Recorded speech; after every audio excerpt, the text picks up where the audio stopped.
Just outside of the Windy City sits this relic of time. Chicagoland Speedway, where the best of the series turn next to the second mile-and-a-half race of the schedule in the journey to a championship. Live from virtual Joliet, Illinois, the KBueno Racing Network welcomes you to coverage of the fifth race in the inaugural season of the Droppin, the Hammah Cup Series. And with that, welcome to the action in the broadcast booth where, alongside Francisco Bacalhau, I'm Kenneth Bueno. Francisco, we joined this series into its second mile-and-a-half race from Chicagoland, a track that now sits forever in stock car racing history, is still well and true in the world of iRacing. And as we step into this one, it's all about who's been able to stop DBR. The answer right now, nobody. All momentum to them as we head into race 5. Happy to be here on top of the Joliet racetrack and just outside Chicago, Illinois, and DBR with 3 straight race wins is looking to make it 4 at this racetrack that our own Charlie Byer flew over just earlier today in his little stuff set. So we'll see what this relic is able to provide for us, which keeps on giving us some great racing here on iRacing, which will have some nighttime racing here from Chicagoland in Sim here tonight, so the lights will be on and it'll be primetime action. And you look going forward, we have 2 races to go before our All-Star break. And most importantly, look at those racetracks. Road America, our first road course race of the season, is going to be next week, followed by the remodeled New Hampshire Motor Speedway before we head to that Martinsville All-Star race, which is going to be chaotic to say the least. And we'll return from that All-Star break, Kenneth, with Talladega Super Speedway, just as equally chaotic. Yeah, we've got a lot of great races to cover with you, lots of chaos to uncover over the next several weeks. But you're right, in Road America, then in Loudon, and then our All-Star break in the Hot Dog Land Martinsville Speedway in Martinsville, Virginia. It's sure to be a ton of fun, but tonight's second mile-and-a-half race of the season, the drivers learned a lot at Las Vegas Motor Speedway in that first mile-and-a-half affair back in early February. So stepping into this one, a little more notes taken overall, but a very different racetrack. Sort of the healthy blend of what we saw at Las Vegas, and then a bit of what we saw last week at the Virtual Auto Club Speedway, which had a phenomenal race last Sunday night. And here is how it all went. Starting on the front row, Alex Muscarella taking the pole, Warren Kyle Keith on the outside, both of them being able to take the front row, but we saw plenty of 2, 3, nearly 4 wide action throughout most of this race. Wouldn't take that long, though, for our first bit of trouble to encounter us. Parker Bland going sideways off the nose of Eric Schaefer. She hits the inside wall. We saw plenty of cautions throughout the race. Drivers just getting into trouble by themselves or even a bit with traffic. But overall, Francisco, it came down in the first stage to who saved their tires the best. We had a good 4-car battle here, starting with TOW Racing's Justin Erb and Chris Progar, but everybody behind started catching up, gave Cedric Hunter the race lead. And draft is super important because even if you use your tires up, that draft would just keep you in it and give you an opportunity to make passes and keep the competitiveness up here, as you saw Cedric Hunter there in this pack with Steven Stempian, able to get around Stempian and hold him off to try and win this stage. He tried the best that he could, but Stempian, like we talked about, saved the tires better and was able to clear him by that much off the corner to win the first stage of the race. And this was the story we'd see all night, Kenneth. That outside is so crucial, and the tire saving just became a product, and we saw a very similar thing here in stage 2. Yeah, we saw a big crash there, lap 54, as they were 3 wide for the lead. Plenty of strategy going in there as well. Brandon Banks taking the lead, and again, the bit of contact that we've seen throughout most of that race, the 3 and 4 wide action that drivers merged in lanes together, and it created a bit of trouble, but nonetheless, we saw a lot of stuff up front. Eric Schaefer crossing the line. That was his second stage win of the season, as Cedric Hunter went sideways just before they were about to reach the end of the second stage. Schaefer will walk away with some points, said that he just needed the strategy because he doesn't like the way he races at Auto Club Speedway in comparison to many others. And then came the final stretch. Warren Kyle Keith, Steven Stempian, Ross Harlow among those battling for the top spot, but we easily settled into green flag strategy with a little under 30 laps to go, and this is really the turning point of it all, Francisco. Lawson Peel, Cedric Hunter going for the lead. It cycles back on strategy. They're back within each other's grasp again. This time, Peel, the considerable winner off turn 4, and Zachary Hall making the move to the outside. He'll step in a second, gave Peel his best punch, but to no avail. Lawson Peel crossing the line for his second career DTH Cup Series win and second of the 2025 season. That makes it 3 in a row for the Drinkin' Bros Racing camp after Schaefer won Phoenix. Lawson Peel on a tear right now, Francisco. That's certainly to say the least in the way that he's been able to work things together. And Las Vegas only led 4 laps on the way to the victory in overtime, and as we've seen in both race victories, he started from the back, he carves his way through the field every time. Sounds like classic Lawson Peel stuff to me, if Kenneth, and yeah, I think he updated his Discord sound to include the infamous Jaws theme that we've come to mention so many times when it comes to him. So now whenever we drag him up to the VC, you just hear the infamous da-da. And there is, surely enough, Lawson Peel, the first repeat winner of this season, and we know he won't try to waste any time to make it a 3rd win. And as we see it right now, Drinkin' Bros Racing only continuing their momentum. Eric Schaefer at the top of the board. Maybe short-lived, though, qualifying, though, coming to an end. Let's get a look overhead at our KBRN track map with images, of course, provided to us by Google Earth. Chicagoland Speedway opened back in 2001. Famous mile-and-a-half tracks that has brought many great finishes, many great races over its history. Not concurrent in any of the schedules of NASCAR or IndyCar that used to race here, but this track does live forever in the sim. And like you said, Francisco, Charlie Byer gave us a good look about what the track looks like now. Seems to be in pretty good shape, all things considered. And this is what the lap looks like. Take us through what it's like to drive this car around Chicagoland. Yeah, a little bit different conditions out there than what we'll see in tonight's race, but it doesn't mean that we won't see a similar kind of line. You want to get it to the bottom in 3 and 4 especially. There's some bumps down there, but if you can get it close to the white line, you could expect to see just a little bit more grip. And then this end of the racetrack, you can see guys back it up, try to get to the bottom. Extremely bumpy. You can really drift up easily and get into the outside wall, and that could give you some damage and cost you down this front straightaway. We'll see guys cutting the tri-oval. We'll also see some other guys trying to use the draft to really catch up. Draft is going to be a huge part. It's going to be tough probably to break away, but if you're lucky enough and you're able to break away from the draft and save your tires, then you can definitely have a good run. We'll just see where that all comes with the driver base and how they anticipate this race to go from a very bumpy, a very discipline-heavy Chicagoland Speedway. Field is gathering behind the iRacing official pace car. That means it's our time to take you trackside for the Droppin the Hammah starting grid in anticipation of race number 5 in this 2025 campaign, where Eric Schaefer takes the pole at a 30.297, first pole for him in this season. And Steven Stepien, strong driver who's won a couple of stages here this year, looking for his first win of the calendar year. He rolls off on the outside of the front row to the green flag. Warren Kyle Keith, we see him start plenty up front in these races. Can he conclude with a good finish, though? He rolls off third. Alex Muscarella, the fellow DTH Chevrolet, will be on the outside in position number 4. Cedric Hunter, off of his career best finish in a top 3 at Auto Club last week, looking to be 2 spots better at the checkered flag tonight. He rolls from 5th. Stephen Harlow gave his best shot over the last several weeks, finished 2nd at Phoenix Raceway not that long ago, looking for his first win from the outside of row 3. Zachary Rongich makes his 2nd appearance in the DTH Cup Series this year. He's got 7th place with Chris Progar in the 7 machine on the outside in 8th, followed by Robert A. Moyer Jr. and Brad Fulham to the top 10.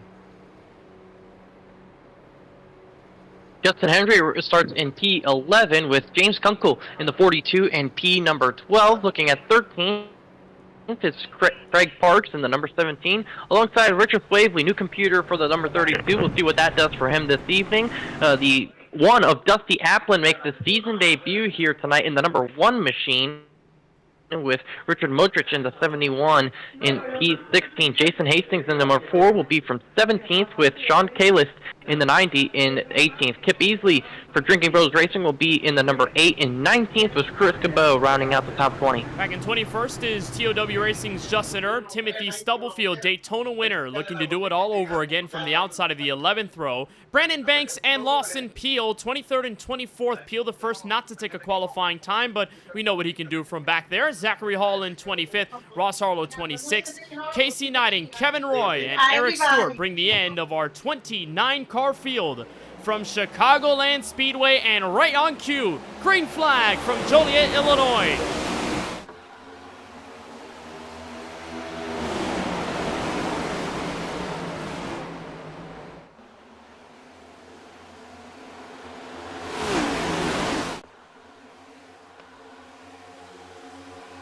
A great jump for Eric Schaefer, and the 78 of Warren Kyle Keith gets to the outside here, going into 3 and 4, where you can actually really run that outside lane and get an advantage. Schaefer tries to clear the 78 off the corner. He'll do so to lead back lap number 1. He'll go to the inside. Warren Kyle Keith, remember, started outside row 2, already making moves here in these opening several laps. Falling back is Steven Stepien, who we saw just a little bit strong to start, already dropping back to 5th, and here comes old Fourname to the outside, looking for the lead as Hunter sends a deep block to Zachary Rongich on the run down that curved back straightaway. And they're getting aggressive early in these first 2. Warren Kyle Keith staying up high, Eric Schaefer remaining down low, and we are side by side, 2 rows deep, back to the stripe. Dusty Applin's been aggressive already early on. He has found himself up inside the top 10, and currently P9 looking to the outside of Craig Parks for P8. There's a little bit of a checkup with Robert A. Moyer Jr. that should give Applin the 8th spot, as he'll just squeeze in front of the 17. So now Dusty Applin really making some good moves early on, Kenneth. Applin in his first career Droppin the Hammah Cup Series race, just registered for this series not that long ago, and decided to go with the number 1 option for this 2025 season. So we're excited to see what Applin can do in his DTH Cup Series career. Craig Parks is hard in the outside wall. Yellow flag waves for the first time tonight, and Parks catches Richard Modric on the way up the banking in turn 1. And Parks went head-on into the outside safer barrier, brings us our first waved yellow flag at lap number 4, and Parks' car destroyed at the inside grass.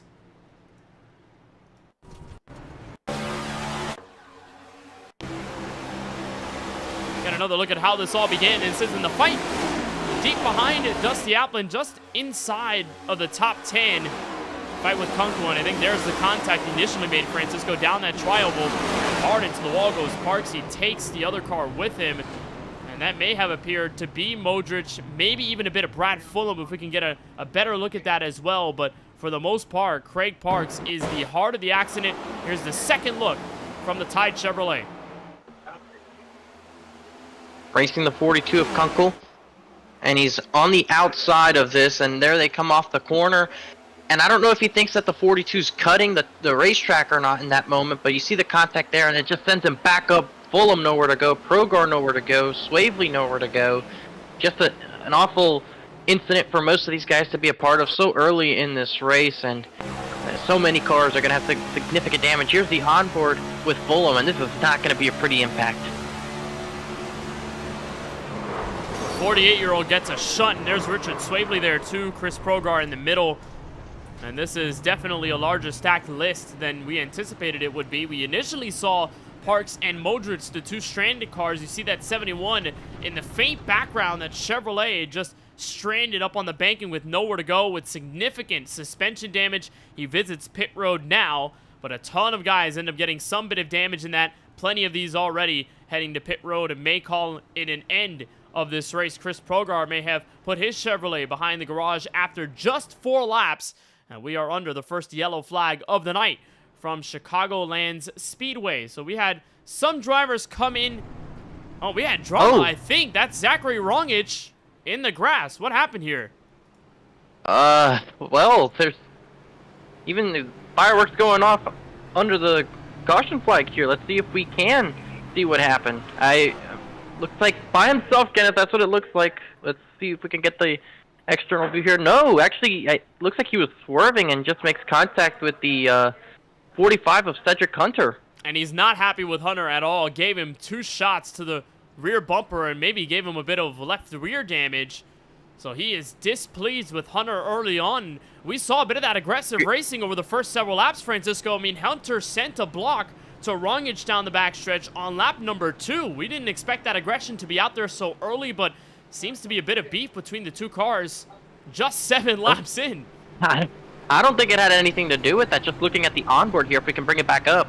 Here's the onboard from Cedric Hunter as the 38 is warming up his tires, and Hunter right now is running a steady pace. He is not doing anything differently right now, and then just, yeah, I mean, it's interesting to say the least, Kenneth. And then right here just does a little bit of a reverse action, kind of like Kyle Busch would normally do when he gets spun around like that. He just put it in reverse and just drive it literally backwards. Yeah, and you try to get it back under control. Hunter slowed down after making the contact with Rongich, so at least no intent there for Hunter to send Rongich for the spin, but given how aggressive they've been racing early on in this race, I think Rongich is taking it as a message of aggression, and especially in that case getting spun under yellow. Not a situation that would make you pleased by any means, but Rongich will escape without any damage. There is a dent to the left rear of Cedric Hunter's Toyota Camry, so that is something of note should he find some aerodynamic trouble over the next several laps. A bit of drama under our first yellow flag, but we are ready to get things sorted out here at lap number 8. Schaefer will bring us back under full song. Green flag waves once again from Chicagoland, and this time the outside line separates dearly, but they have the advantage. Steven Sempion looks to the outside of Rongich for P2. He'll back out at the moment. Rongich takes the second spot, and Schaefer leads him by a car length to the backstretch. And there's a breakaway mid-pack due to the 18 and the 85 just completely not going on the restart, and that created a pretty decent sized gap on the restart itself. And now a couple laps in, Dusty Applin, Kenneth, already finds himself up in the top 5. He is breathing down the neck of Cedric Hunter and Steven Stempion there in the 5th position. There you see Dusty Applin, and a little bit further back Muscarella in a battle with Robert A. Moyer Jr. and Brandon Banks side by side with teammate Kip Aisley. Lots of good fights here through the top 10. There's the onboard look with Applin's Chevrolet. The Charlie Byer Photography onboard camera with Applin during his first race. And there's a better look at the damage that got Hunter there under the yellow flag that Rongich dealt to him. So don't know if that will affect anything behind the wheel of Hunter's Camry, but any bit of damage here, especially down these straightaways, can lose you a couple miles an hour. Not necessarily hampering Hunter's performance at the moment, but we'll keep a dear eye on that as this race progresses through. But Applin making some considerable progress. If you recognize that name, he is a regular in the 4Wide Racing TJ's Team Series we cover on Wednesday nights. Driver of the number 16 car. Same manufacturer, same Can-Am Chevrolet colors. And so it's good to see Applin double dipping here on the KBueno Racing Network. Decided to join shortly before this race went green tonight. Already making good impressions. Steps into the top 5 as Schaefer continues to battle against Rongic for the top spot in turn 1. And Muscarella right now just dropping a couple of positions, lost a couple of spots to Brandon Banks, Justin Hendry, and now is battling Justin Erb for the 9th spot with Kip Easley en route just behind them. And Banks, on the other hand, has caught up to the likes of Cedric Hunter and Robert A. Moore Jr. So Banks is moving up and into the top 5 now, and Cedric Hunter dropping back a little bit. I'm not sure if that's due to the damage, but if cars get right on his back bumper, it certainly won't help, as there's Justin Hendry looking to the outside of him as well, almost gets into the bank of Banks. And these two drivers, Banks and Muscarella, did a fair share of lap leading at Auto Club Speedway. Both of them didn't find themselves with great finishes. Muscarella finished in 18th place, while Brandon Banks did get a better finish in 5th. Both of them did spend some time up front via strategy or just via raw track position, and Rongic is wasting no time in the effort to get back around Eric Schaefer, the look underneath the race leader. Rongic, who led a ton of laps at Phoenix, is looking to continue the tally in 2025. Battle for first, still ongoing in 1 and 2. Oh, and Schaefer had a really good center of the corner there, was able to get back to the gas and cleared the 38 with just some power there. There's Dusty Applin around the outside of Stempien in turns 1 and 2 down the back straightaway. So Applin making some big moves, and he's looking to get to the outside of Stempien here off the corner. Won't get there, but Dusty Applin, Kenneth, in the first 13 laps of this race with some incredible power moves, and is really trying to assert himself early. Trying to make a move here on the inside of the top 4. You'll look at it under Rongic, so the battle for third settled quickly. Stempien giving way over the first 14 laps and saying, you have it for the first bit. I'm going to get you back a little bit later should this stay green. And now the pressure alleviated from Schaefer's rear bumper as Applin makes the diving move in turn 3. Rongic does not send any repeat message, and Applin takes over 2nd place quickly here at Chicagoland. Applin making moves up front. Great stuff by Dusty Applin in his debut to just get those positions. He's on the outside of Eric Schaefer now with arguably the preferred line. He'll have some help here from the 38. So Dusty Applin, in a matter of 15 laps into this race, Kenneth finds himself leading in his debut. And a new lead change from Chicagoland. Dusty Applin takes control of Schaefer, nabs the apron on the inside of Rongic. They got real close together, and they'll make contact. They're still making contact. Turn 4. Yeah, those two have been making contact a little bit regularly the last couple of laps, and Applin, I think, is glad to be on the front side of that as he'll stay out of any trouble. And right behind that pair of cars, as there's Schaefer drifting up the racetrack, making some contact with the 38 as they continue to rub fenders here down the back straightaway. I think Stempien is looking to get by this too as soon as possible.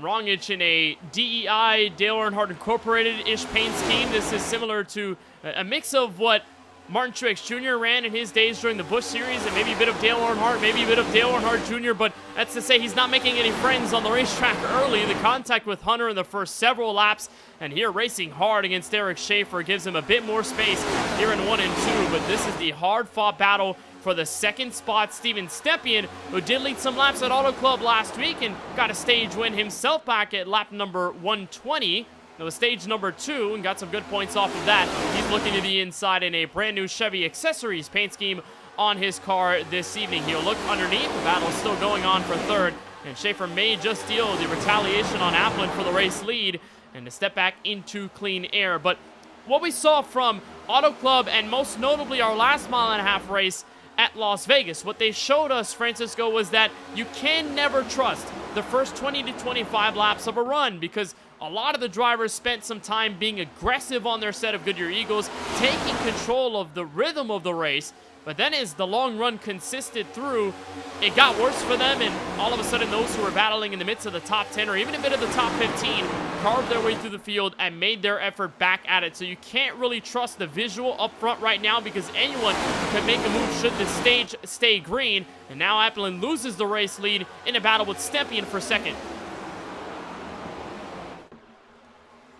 I concur that statement there, Kenneth. I ran a league race here a couple of weeks ago and had a great run for myself, and then just really went wrong about the strategy of how to go about the tire saving process and then the final green flag pit stop, and came away with a top 5 finish, but absolutely spot on in that you're not going to be able to break away from anybody here under the green flag unless something happens incident-wise, but you're not really going to just drive away and make sure everybody loses the draft. So everybody's going to be able to keep up. There's going to be some kind of a pack up front.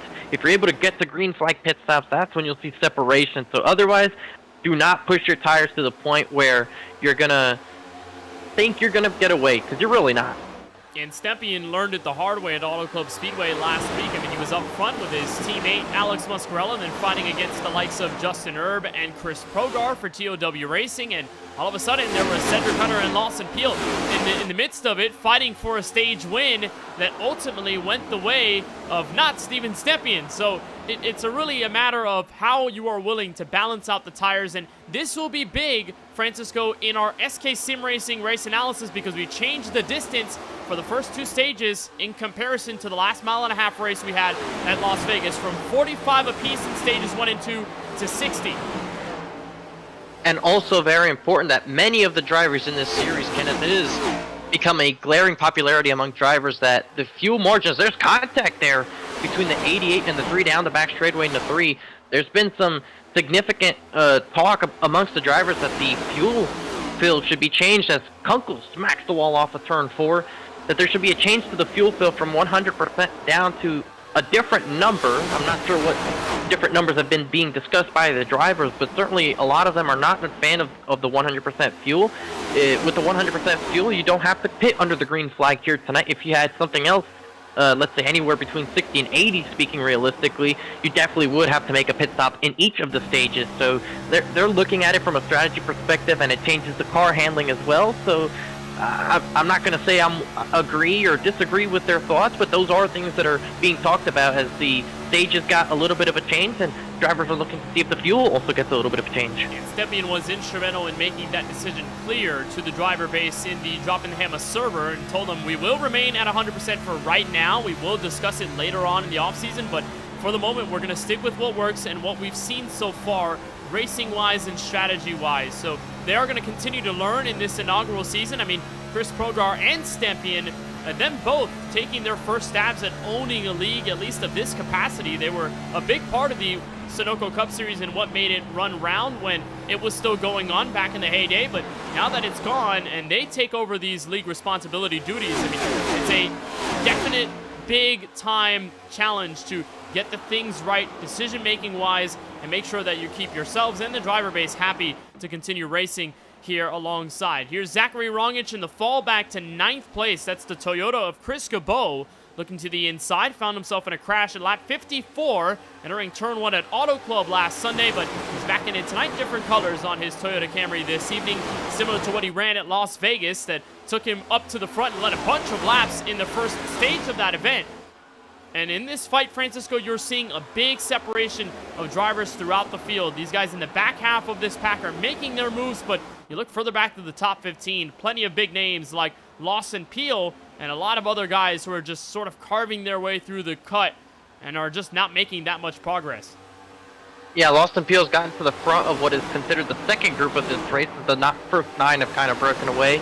He's about a second and a half behind Zachary Rongich right now, just inside the top 10 in the final stage point position is the number 9 machine, and not playing it too dangerous right now. I think Peel's kind of trying to take care of his stuff, realizes that he has over 30 laps left in this stage to really start making some ground, and that's usually where Lawson Peel is known to do his most damage, is in the last half of the tire run. So letting everybody basically say, all right, go have fun, play around right now, I'll show up when it's down to deal out the points in the stage win. Well, DBR have a share of big movers throughout this race. Not Eric Schaefer, because he started this one up in the front, but Brandon Banks, who sits calmly in 7th place, right behind the TOW racing car of Justin Erb. He rolled off 23rd. He was the last car to take a time in qualifying, and that Peel Chevrolet that you mentioned a bit earlier, Francisco, who's just now in 10th place, at final spot for some stage points at the cross of the line for lap 60. He rolled off 24th outside row 12, first driver not to take a time in queue. So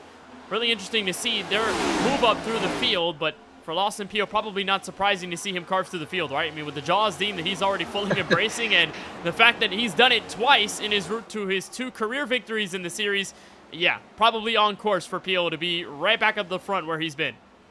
it's not the first time we've seen him doing it in a season. If you remember 4-wide season 6, he regularly would not set a qualifying lap time, and he would drive up his way through the field and win those races and contend for the championship. In that particular instance, that was with the Xfinity car, and he feels significantly more confident with the next-gen car, and rightfully so.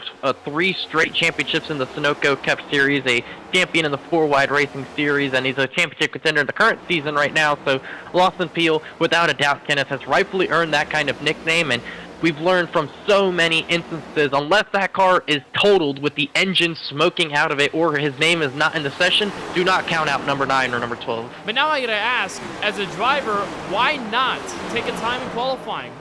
Is he allergic to a qualifying time? Like, what's the mindset of the driver in that moment to not go for Q, let yourself fall at the back end of the order, and then do all the work in the first stage of this race? It depends on the racetrack for me, but if I had to kind of explain this as best as possible, sometimes it's just fun to pass race cars. I mean, yes, it's also as fun getting on pole and trying to control the race, but we talked about here today, you're not going to really be able to pull away, so there's no real gain in qualifying at the front and trying to stay there because you're just going to be in a pack all day. Loss of Peel in this case can start at the back and try to work his way through the field. That kind of feels a bit fulfilling, I'll say, and he doesn't have to worry about 40 or so cars joining here. That we had a 29-car field, and 3 of them were out in that first crash, so you have about 25 competitive cars as Motrich is off the pace from the damage. So you have significantly less cars to deal with overall, so the track position that you would lose from starting, say, 38th, 37th, it's more like 28th or 27th, and with the damage from those handful of cars, he easily found himself up in the top 20 without doing anything.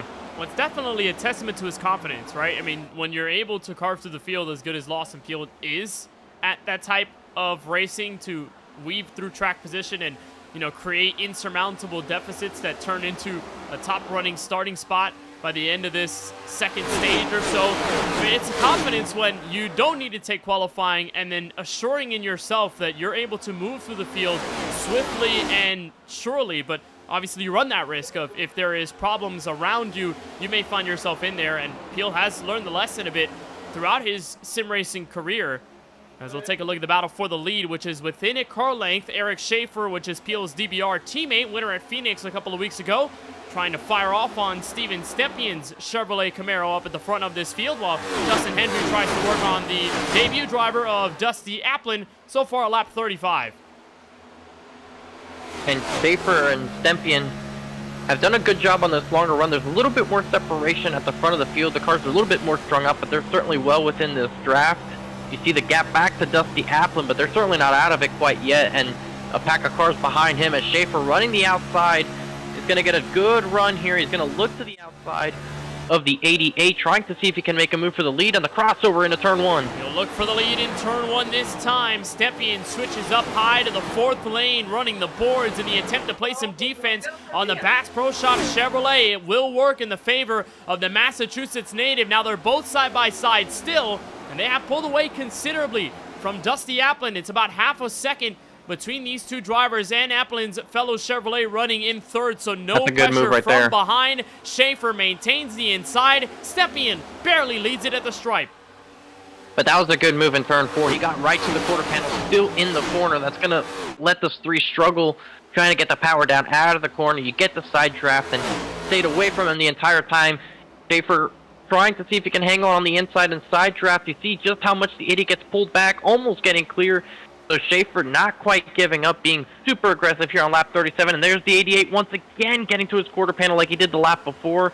That's going to give him a fighting chance down the front straightaway as the 3 now leads it at the line. But Stempien continues to use this outside to his advantage. But I'll tell you what, Dusty Applin and among others is starting to close in as they stay side by side, costing each other's time. Schaefer drifts up the racetrack with a little bit of contact, and they continue side drafting each other. The best way to describe side drafting in these next-gen cars is like being in a toe-to-toe race with a fellow kid or fellow someone else, and you guys are running the same pace, but you extend that arm out to make sure that they don't run in front of you and they don't beat you on speed. These drivers are dragging each other back in the attempt to take the advantage away from the other, but it's seemingly slowing them down in the intro to turn 1, and all of a sudden there's Applin entering from stage right, the possibility to steal both of these spots away and take control of the race lead for the second time tonight. It may involve a pass on the outside or inside 3 wide, but is it a risk that Applin is worthy of taking? But there are more drivers in it. Justin Erb looks to the outside of Applin. The battle for third heating up at the exit of turn 4.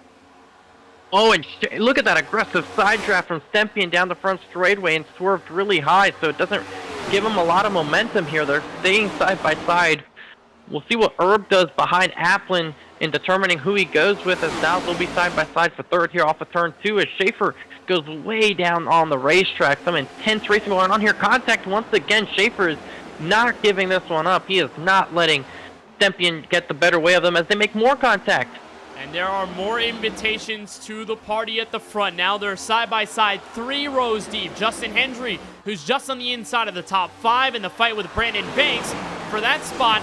And again, Applin in the middle, they may be 3 wide, and they are. Applin on the outside of 3 wide between Hendry and Banks as the leaders continue to remain door-to-door and even to the back straightaway, which is curved here at Chicagoland. They remain 3 wide for position right behind. And Justin Erb, who led 26 laps at Auto Club Speedway last week, now in a prime position to take second.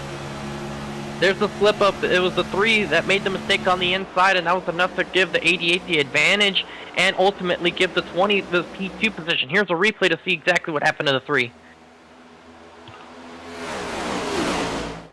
And now it's up to Erb, stepping up to the plate. If he can take Stempien for a drive for first place as they congest further at the back end of this top 10. Remember, Hendry in the middle, 3 wide. Guess who's there? Zachary Rongich in the Good Wrench car. Lawson Peel, who rolled off 24th on the grid to the inside. So we mentioned at the tail end of these stages, everyone who wastes their tires are going to be left for dust. And here come the back half of this field, working through this pack that's only continuing to accordion together as they try to catch Stempien en route to what may be his 3rd stage win of the 2025 season. Still about 17 laps to decide this at the moment, Francisco, but wonderful stuff as they're 3 wide again for P6 on back. Yeah, here's the view from Mr. Jaws himself as they almost go 4 wide. Look at the run he gets, and he's going to have Banks try to get clear of this. But with a word, DBR on the inside, trying to push each other to the front. Peel in the effort to help his fellow teammate, and Banks, who gets right in on Applin's Chevrolet and just cuts off his nose. Rongich in the side-by-side battle with Chris Cabot.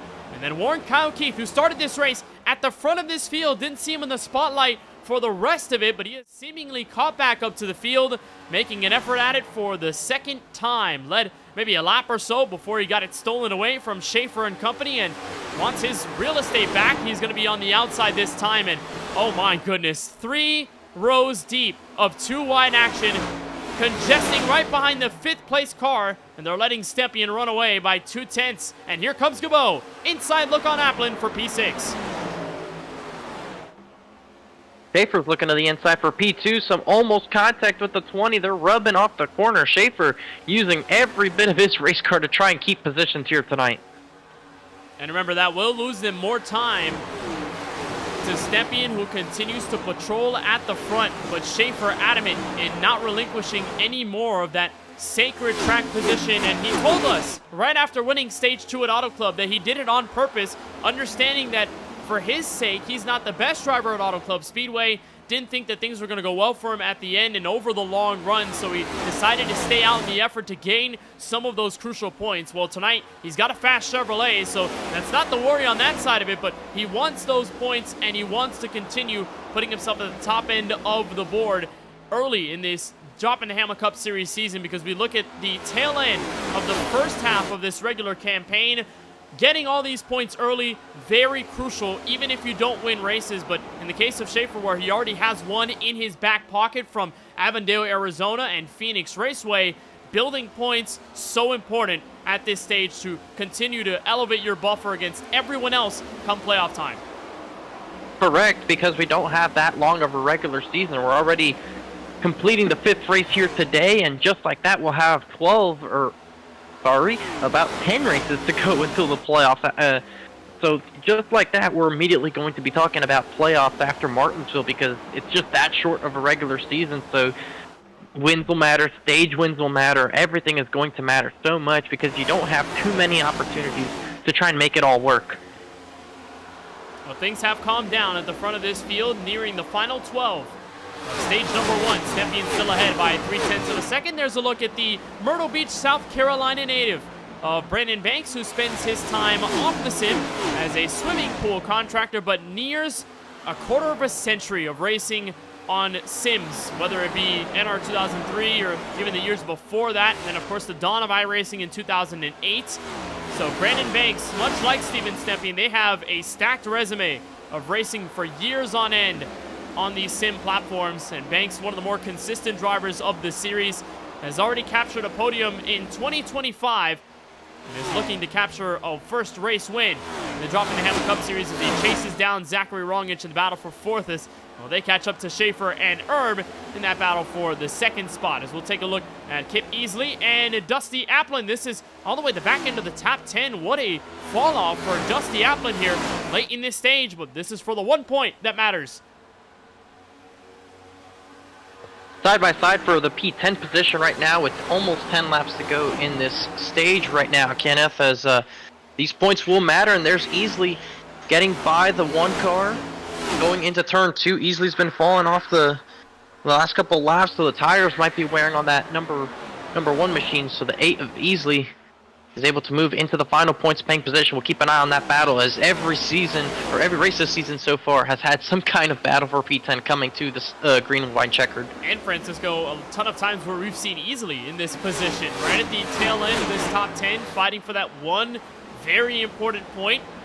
And while Easley did lead some laps at Daytona, put himself in a position to win, we haven't seen him much yet in terms of fighting for another checkered flag this season and or running up at the front consistently. So Easley is going the hard way about this and trying to get as many points as possible, and he wins this fight against Staplin. We'll keep a look on the right side of the screen as to where that top 10 battle goes, but at the moment, Easley holds firm control as Stempien crosses the line for 8 laps to go in the first stage here from Chicagoland. Battle for 3rd underway. Rongich up on the high side, making the move on Eric Schaefer. Rongich able to get the better of the 3 car there, but Schaefer's not done. He's going to dive it back down to the bottom, and you can see how everybody in the front has migrated to the outside, is just able to get that run going down these straightaways. Schaefer trying to hang on as best as he can on the bottom, but the 38, just too much momentum. 3's going to try to side draft as he almost gets into him on the front straightaway.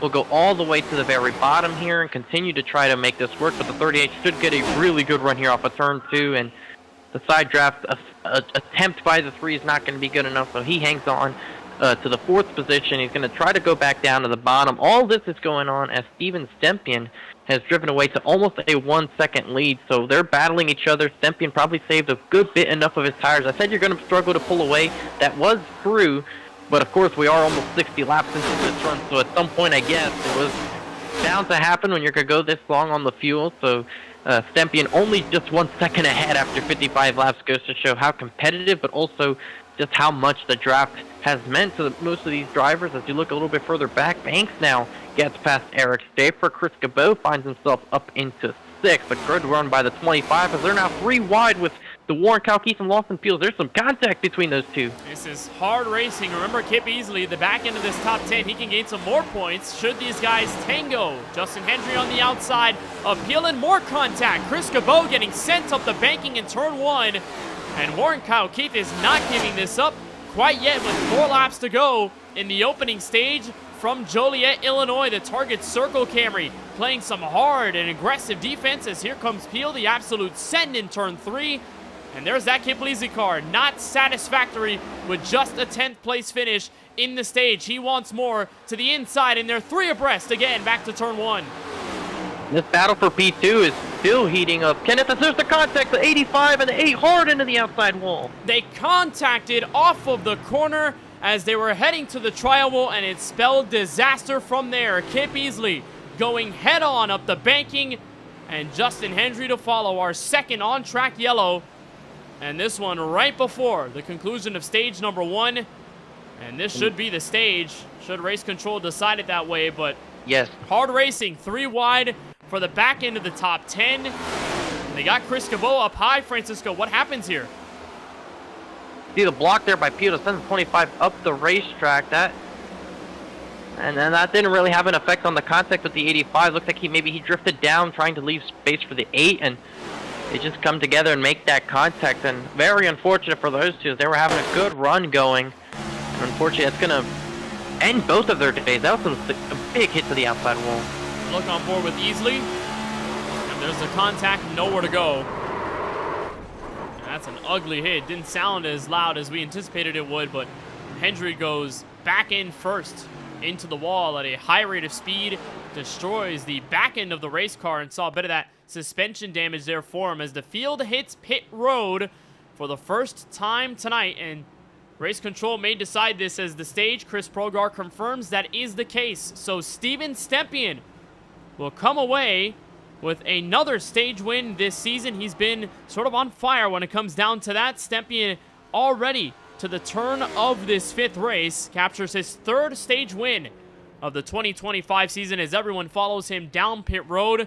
And as we've gone green for a majority of this run, the obvious call, 4 tires and some fuel, probably no different, as everyone will try to race Stempien out there first, and no one challenges the Chevrolet as he beats everyone to the line. Urban Banks follow suit 2nd and 3rd. The Chevrolet, there's a guy I know that would call that being unsponsored. Yeah. Is it? I want to know your thoughts. I mean, I think this is a sponsor, to be fair. I mean, there are the Toyota accessories, Toyota parts, Toyotas. Would they be considered the same thing with them as well? This particular person would say the same thing about that, as well as Roush Performance, Ford Performance on the on any of the Roush cars. So I guess it is. I mean, I don't know. I will say it's a good-looking paint scheme, even though I'm not a Chevy person, but I'll take it over Ford for sure. Well, I would agree, certainly. And this scheme made by Cosman and Splash and Go designed the pair of paint schemes that Stempien, as we see it, probably will run the rest of this 2025 season. He debuted the Droppin the Hammah paint scheme by Splash and Go just last week at Auto Club, so making the debut with the Chevrolet accessories car this evening. I don't know if I would consider it unsponsored, because technically it's a subsidiary brand of Chevrolet, so it is a brand. I don't know how that works. So I don't know if they pay the driver or the team the same way that any other sponsor would. So, yeah, I don't know. It's a little weird. It is interesting. I mean, I'm genuinely curious because I've always wondered that since you see Toyota do it, Chevy do it, and occasionally Fords do it. So, I mean, it's just that natural curiosity of, do the manufacturers pay for this type of branding? I don't know. I'll stick to myself just in Wawa cars and the occasional KBueno car. I can't forget about that one. Well, those aren't manufacturers, so you're in luck. You've got 2 sponsors Boeing that work with you. Boeing, yes, but Boeing doesn't make race cars. They make airplanes. So, I mean, technically that would be a sponsor. I got you there. Yeah, I was about to say, I'm like, they make something. Yeah, they don't make race cars. If they did make race cars, we'd be in for a very different conversation. Maybe they should. Should Airbus make a car too? Should they stay out of it? Keep them out of it. Let them go to F1. Okay, well, we're going to get back to green flag racing. At the end of stage number 1, Stempien, the stage winner, he'll get the playoff points, and we're back under green. Lap number 61. Remember, we go green up until lap number 120, the end of our 2nd stage.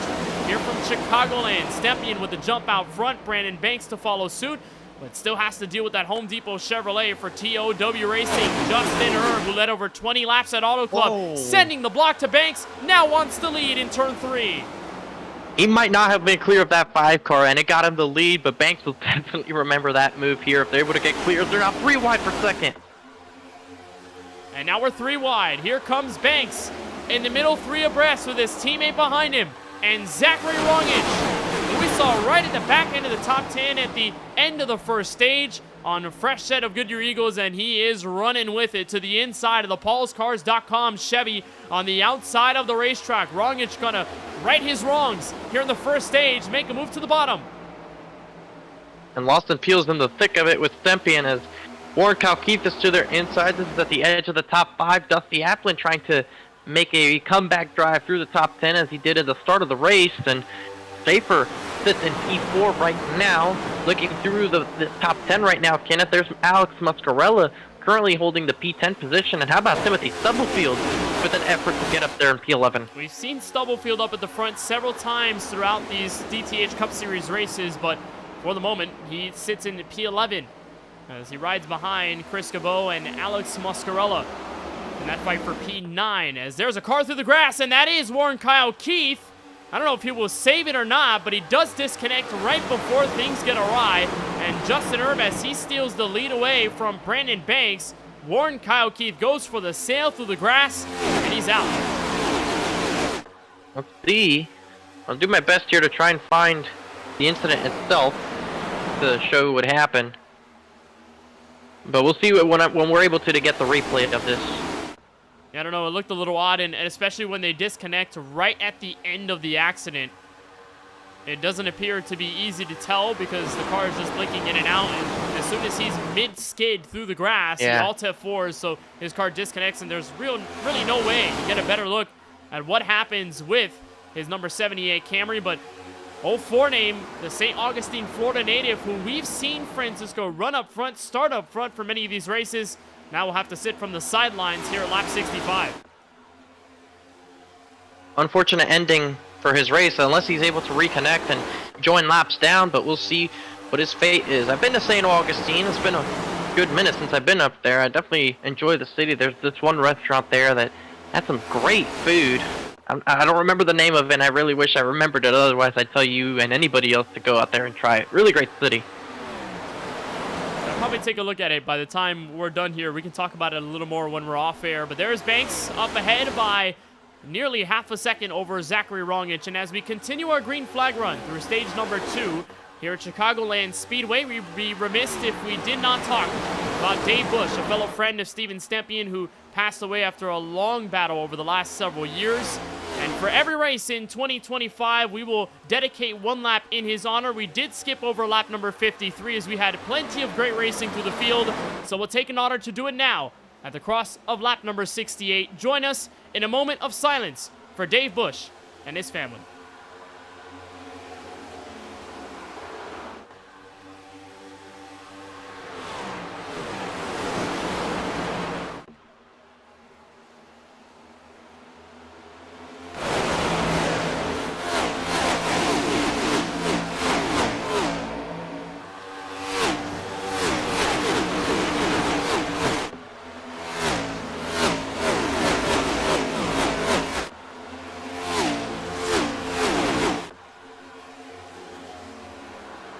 As we resume coverage here on the KBueno Racing Network, the gap only extends. Now 7 tenths of a second between Banks and Rongich. In turn 1. Oh, and seems that there is a trouble. Jason Hastings is the man involved. The in-and-out Chevrolet stalls in turn 1. And the car significantly damaged on the front end as he tries to get it back underway. And another yellow flies at lap 69. And here's the replay of the incident. Hastings was in 3 wide with Timothy Stubblefield. There's Zachary Hall to the outside. And you're going to see the 94 drift down the track to give the 23 space. That sends the 4 to the outside. You see the contact with Hall. I think Hall might be fine, but Hastings has some significant front-end damage. That's really going to hurt his race car. And it's going to lose you a couple miles an hour down some of those straightaways. And as Hastings went nose first, looking at the outside wall, trying to go up the banking to get the car fixed. And there's a look at Zachary Hall's Toyota. As we get a better look, the onboard camera from the in-and-out Chevrolet. And Stubblefield just gets into Hastings, sends him up the racetrack, and nowhere to go is Zachary Hall. You can see a bit of the scuffing there on the left side of his Toyota Camry, even a bit of left rear damage, which is the same damage that his teammate Cedric Hunter faced earlier on tonight, albeit very different circumstances, but both of the Category 5 Esports Toyotas in Hall and Cedric Hunter. Gonna get a piece of damage here, and we'll get decisions down pit road. Chris Cabot will leave fellow Toyotas behind, and only about 2 or 3 Chevrolets, now 4, gonna enter pit road. Alternate strategy call, 10 laps into stage number 2. Everybody has 4 tire sets remaining in this race, and they only got to use it just one time as Cabot overshot his pit stall there a little bit. Everybody only used 1 tire set so far, and that was at the stage end. So while they haven't ran that many laps, I think most of these guys are looking to try and help themselves out towards the latter end of this run, give themselves a little bit of better tires towards the back end, hopefully for their sake. And of course, with some cars probably still trying to get some kind of damage repair from their handful of incidents. There, right here, is we're looking at, I believe that's the 16 of Ross Harlow, who we haven't really talked about all day today. Neither have we talked about his brother Steven Harlow. They've kind of been mired outside the top 10, somewhere in the top 20, quietly working their way through this race. As there you see the driver cam of Ross Harlow. Only 2 top 10s in 2025. His last was last Sunday at Auto Club, where he finished in 7th. It was one of the strongest runs we saw out of him. He was running the Niki Lauda-inspired paint scheme, which, as of last Sunday, the day before, would have been Niki Lauda's birthday. So Harlow was running that in honor of Lauda, this time back with the Till Valhalla Project Chevrolet colors. And there he is, mired at the back of this field, going to try and reset after this set of pit stops that involves the Category 5 Esports Toyotas. That includes Robert A. Moyer Jr., who sits in 15th. And so all of them will take a shot at this different end of strategy, hopefully, if we do stay green. But we did notice there, Francisco, the big time separation early in that stage, particularly with the front 3.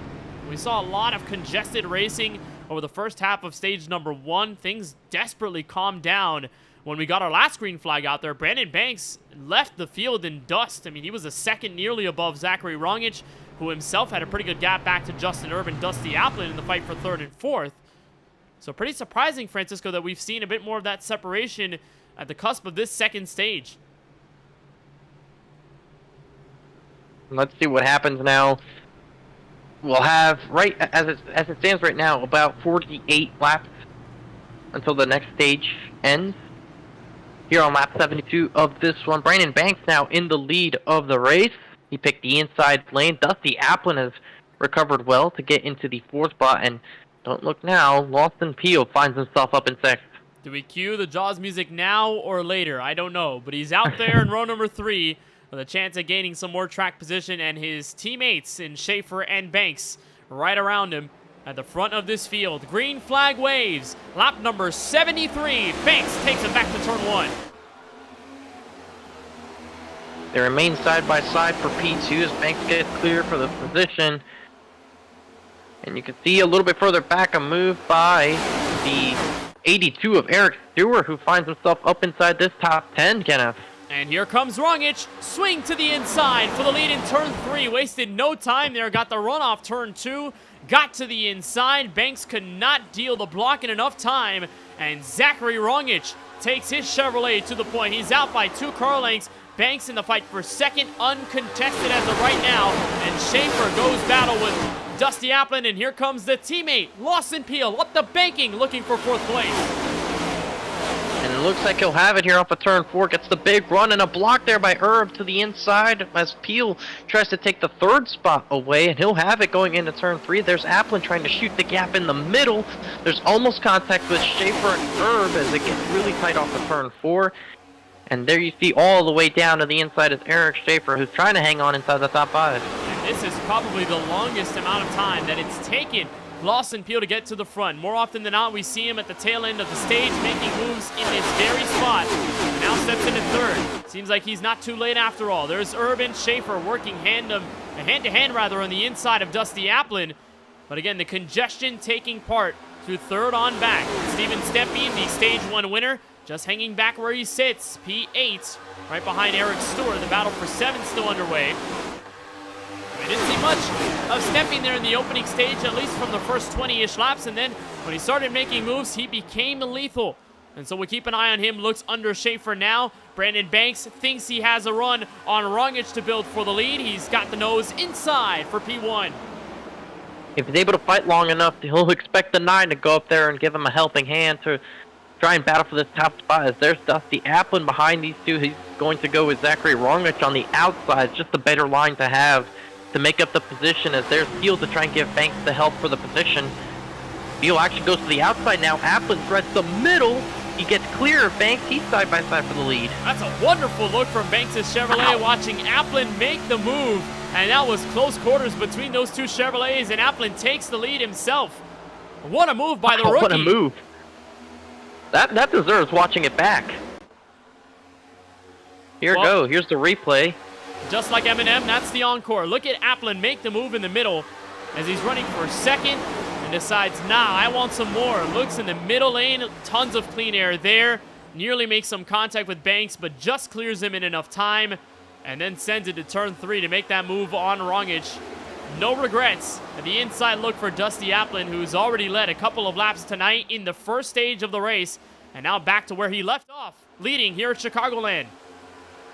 A power move. Also, great reference there with Encore, must say. Underrated album. It was catered. It was catered to the fellow member in the broadcast booth with me. That's all I'm gonna say. Thank you.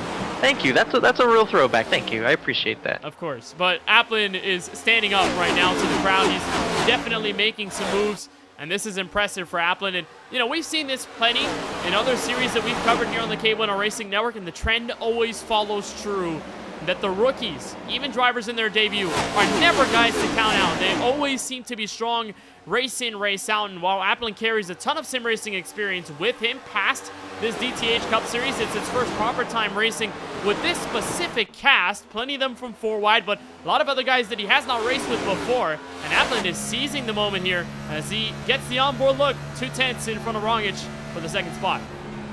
I don't think it's necessarily a KB or anything, Kenneth. I think it's whenever you're in this show, the rookies just tend to go out there and win on their debut. I mean, we saw it in Max Speed TV plenty of times. Seen it on KBRN, and I'm sure that in the previous channel that covered this series, there was a couple of rookies that won in their debut race, and at some point, it's going to happen in the Coke Series. You're going to grab a first-time winner in there at some point.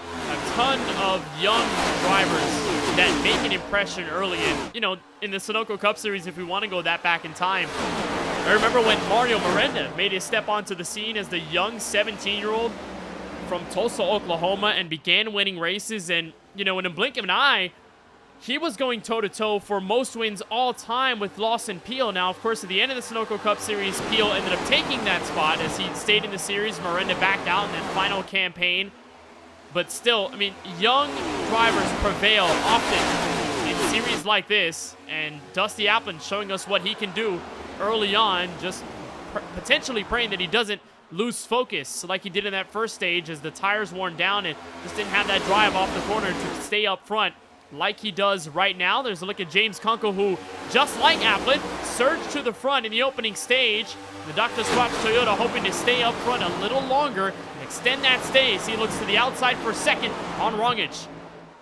Remember, he came down pit road under that previous caution, I believe. Did Kunkel? Yes, he actually has 12-lap better tires than everybody else, and he's putting it to good use, driving through the field, trying to see if he can get up there and take control of this race. And for Kunkel, he is merely the only car who pitted 12 laps ago with a 4-tire stop and some fuel. For the most part, there were a ton of those guys, most notably Toyota Camrys, who went down pit road under the last yellow flag, some of it for damage repair, of course, but some of it just to be a differentiator on strategy. And the next car in line that technically came down pit road at the same time Kunkel did, it's 12th place Cedric Hunter, but he only spent about 5.5 seconds in his pit box, so he only got a splash of fuel, didn't bother with the set of tires. Kunkel decided to make the gamble, and here he is, looking on the outside for the race lead. First time that Kunkel takes the top spot.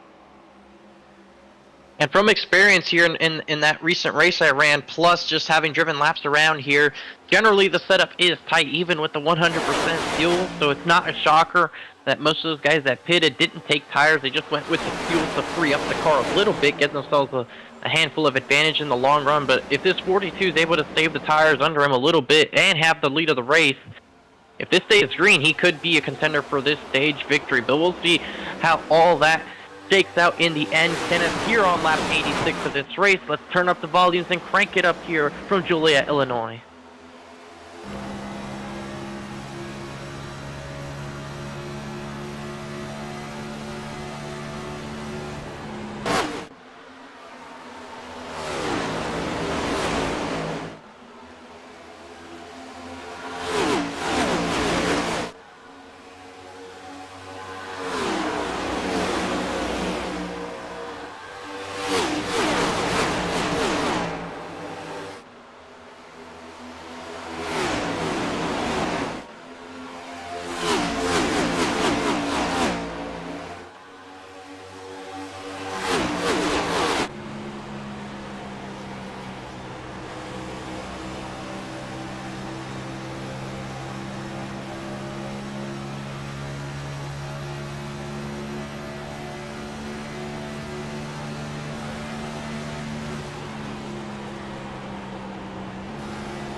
those are all the beautiful sounds of these V8 cars rumbling around this Chicagoland Speedway.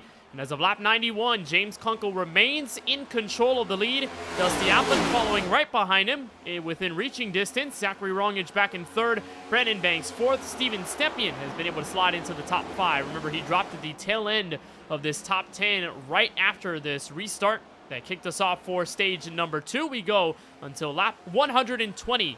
Should we stay green, but wonderful views at everyone. And for the most part, Francisco, we have gone single file. So unlike the beginning of this race to where we saw many side-by-side and 3 wide opportunities to make passes, plenty of the drivers in the field, along with the attrition, have thinned out, and thus less battles that we're seeing during this second green flag run. And you're just seeing the drivers race a little bit differently after the opening couple laps. They got a lot of their anxieties out. They were able to race each other and get that all out of their system, and now they're single file, and you saw them, the one peaked there to the bottom and checked up and decided to go back in line. So he's being patient with the 42 right now, letting him, in his mind, try to use his stuff to then make the pass easier on him as they're side by side now for third. Rongich and Banks, as Banks peaked to the bottom and tunes back into fourth, and Stepien finds himself up in this top 5 again. Well, you may see most of these guys start coming back into this fray just because of what Applin and Kunkel have done. Presumably, maybe they have worn out the Goodyear Eagles that are left under the race cars at the moment, specifically Kunkel, who decided to make that gamble on fresh rubber earlier on in this race. So now Brandon Banks looks under Zachary Rongich. Up comes Steven Stepien, and right behind is Lawson Peel for good measure. So a lot of these guys will start to make their treks towards the front. Battle for the lead underway. Once again, reignited between Applin and Kunkel. Kunkel playing the defense up top, cannot get there. He'll side draft to make it a side-by-side effort. Maybe 3 wide. Yes, looking for third. Into turn 1, and Applin is sideways and into the wall. No caution, and I almost feel as if the 88 got a piece of that, but that's going to hamper the one's race with no caution. What a heartbreaker for Dusty Applin, who made swiping contact with James Kunkel looking for the lead. And that may be race over for the driver in his debut. Here's a secondary look at it. Kunkel makes the move up high. They spread wide, 3 abreast right behind these two, and it's just mere contact right there. It gets Applin in trouble right in front of Steven Stepien. And there goes the race car, out of control, spinning into the wall. And here's the view from Steven Stepien, who I think does have damage, Kenneth, as he is losing time to your race leaders. And watch this right here. Yeah. That is definitely some damage on his race car. He's already nearly 2 seconds back and dropping some massive amounts of time. He finds himself up in the 8th spot, trying to hold off the 11 of Stephen Harlow. Yeah, there's nowhere for him to go in that instance. And again, there were 3 wide. wide. Look at that front end. And the front end seems to be mostly destroyed for Stepien as he continues to hamper on the lap times and the track position. They're 3 wide again. Watch it for second. Lawson Peel, the push from Eric Schaefer. Now Rongich wants the race lead. Looking under the Drinkin' Bros Racing car of Banks on the outside, looking for turn 4. We've got a bunch of drivers still in the battle for the lead. And that took out 2 pretty big names. Applin definitely looked like he was going to be one of the contenders in this one, and not to mention Steven Stepien, who's fast everywhere. And now Banks and Rongich find themselves battling for the top spot. It has immediately become a DBR race here at the front. We've seen them take control, but not like this. Schaefer and Peel instrumental in DBR's success last week at Auto Club Speedway that didn't really transfer over into that final run. Peel single-handedly beat the Category 5 Esports Toyotas and went on for his second victory. But now that they have 3 of them in the top 5, what can they do with the power they possess entering the final 20 of stage number 2? Rongich still making an effort up high, unsuccessful, and now Eric Schaefer with a chance to peek under for 3rd place as the top 5 single file out in the effort to turn 3. And Stepien right now is running about a second a lap slower. I think he's trying his best to see if he can hold on until the stage end, about 21 laps away. If he keeps this kind of pace up, he'll just be able to stay on the lead lap in the nick of time of the caution flag for the stage end. So Stempien's hoping to limp this around and get all that damage repair done at the stage end. There you see Steven Stepien, frustration for the 88, who definitely had a fast race car. and back to 18th. He needs a yellow flag now if he wants to stay in it. Thankfully, he will probably not fall a lap down as long as he stays out on the track. But yeah, there's so much damage there on the front end of the car. Maybe some engine troubles as well if the hit is that significant for Stepien in this case. But as we see it in the fight with Kevin Roy, that one easily decided for 19th. So continuing to lose time is Stepien, and now there's contact for third. Rongich and Schaefer bang doors off turn 2, and they save it. They've been making contact all race, so this is nothing new for that pair of drivers, as here's the replay of the contact we saw here off of turn 2. Schaefer on the inside, who's been on the inside in most of these instances, just slides up the track, gets the 38 into the wall, and slides himself down the racetrack. He might have a little bit of right front damage, Schaefer, not much, but definitely looks like the right front is crinkled up just a little bit from that contact as he does take over the third place position. You could kind of see it there, Kenneth. And that will affect the right front of this car, and we've seen, especially on these larger intermediate tracks, that even a bit of that right front damage can send you understeering up the racetrack over the course of the long run. It doesn't necessarily help, but for right now, Schaefer doesn't ail as much, and Drinkin' Bros Racing control the top 3 spots. 103 laps in the books. If you're wondering what's happening behind these main 4, Cedric Hunter for Category 5 Esports has stepped into 5th. Stephen Harlow, who we saw a bit earlier on our Crank It Up segment of the broadcast, he's up in 6th. Zachary Hall, who captured his season best 2nd place at Auto Club Speedway last Sunday, he's in 7th. James Kunkel, who was just in the top 5, is experiencing the cliff effect. He's fallen off to 8th. Justin making the vector around to the inside. And then Ross Harlow, that Tilbahala Project Chevrolet, under fire for that final stage point from Richard Swavely, but still in position to take it away and make it a more convincing fight. And we got a battle for the lead going on. Lawson Peel made a huge dive going into turn 3 on the most recent lap to get side by side with Banks, and Banks was able to get him clear off of turn 2 on this particular lap. But you can see DBR, even though they now control this race running 1, 2, 3, they're definitely going to race each other for position, as there's the 4 of Jason Hastings involved in the most recent caution getting lapped right now. Schaefer trying to see if he can help Peel get up there to his other teammate, or they're actually going to race for second now. So Schaefer wants a little more. Still a fast Chevrolet. They bang doors a bit down the curved back stretch. And Schaefer, the Tracker Boat Chevrolet, looks to the inside. Could this be a second breath of life for Zachary Rongich, who fell back quite a bit, but could make a move on Peel? Should this get a little antsy? And remember, that 5th place car of Cedric Hunter he's running them down. Catching up. He's about 2 to 3 tenths faster than your leaders. So whatever these guys have been doing up at the front, it's not working here in the final 14 laps of stage 2, because Hunter and the rest of them are on their way. He's running them down, is Cedric Hunter. We don't know if he took tires. I don't believe he did, considering how the 5.4 second stop. But you look a little bit further behind him, and Zachary Hall in the 23 definitely took tires. He had a 18-second stop, did the 23, and he is in P7 right now, just a couple tenths behind the 45. They see him a little bit further back. So these two, if they play their cards right here in the next 13 or so laps, they could try their best to win this stage. Remember, Hunter has done this quite many times before. Las Vegas was one very good example. We saw it at both Phoenix and at Auto Club, a very fast Toyota Camry, and should things have panned out a little bit different last week, Hunter might have been the race winner. Either that or his teammate Hall would have taken away the checkered flag, but Lawson Peel was in the direct middle of all of that in the strategy with fresh tires on the cycle as he overcut everyone else. And then it was race done from there, and Peel just sailed off into the Fontana, California sunset. But there is Hunter, who at once made a move with Stephen Harlow, who looked on the inside. Now Hunter is charging with a chance at biting off the top 4 in these final 12. Still plenty of time to make a move for the stage win. He goes to the inside of Schaefer, but he's blocked off in turn 4. He's got an added grip, so yes, he has a little bit of a pace advantage, but he should pick and choose his battles as far as when to make the move, just because, and that actually is a good move right there in the fact that he's able to clear Eric Schaefer instead of wasting time staying side by side.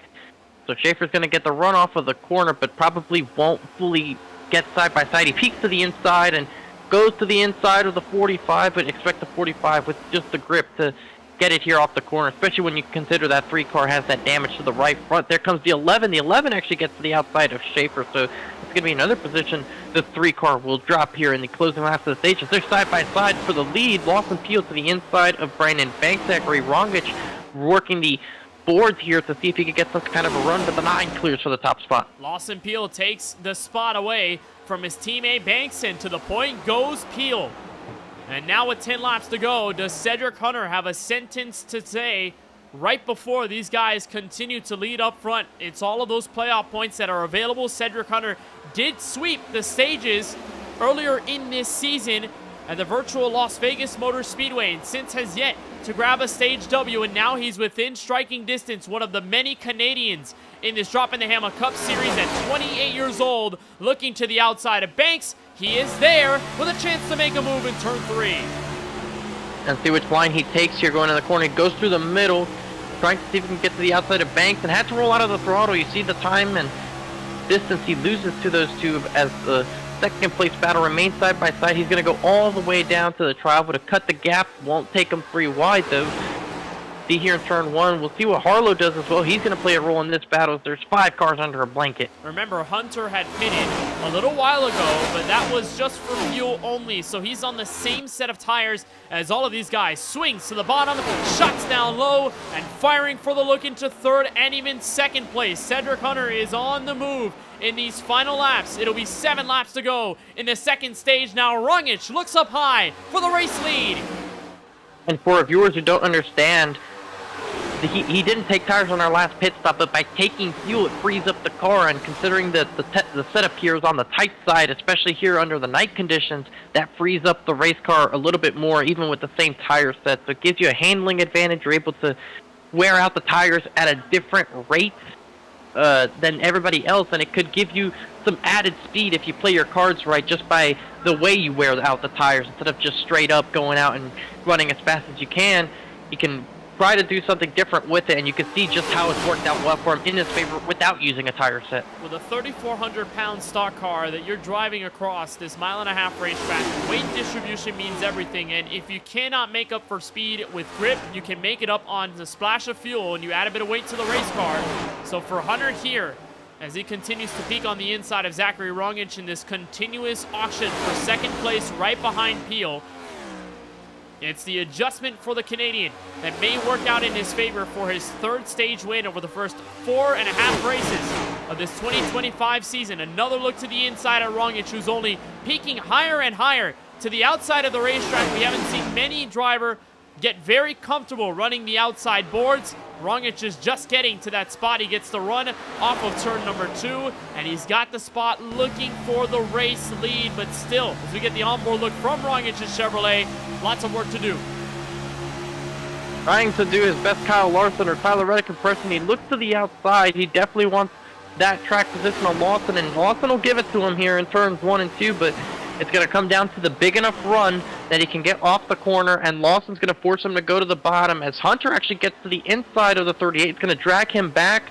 We'll see what Cedric Hunter does here in turn 3. And as many laps as Hunter and Rongich are staying side by side, it will stifle his run for the lead, but not anymore. Rongich with the heavy run out of turn 4 sends the shunt to the back end of Peel's Chevrolet, so Hunter momentarily sees clean air at the front of this field, and with now 3 laps to go until the end of stage number 2, the fight for that top spot still up in the air. Hunter takes 2nd.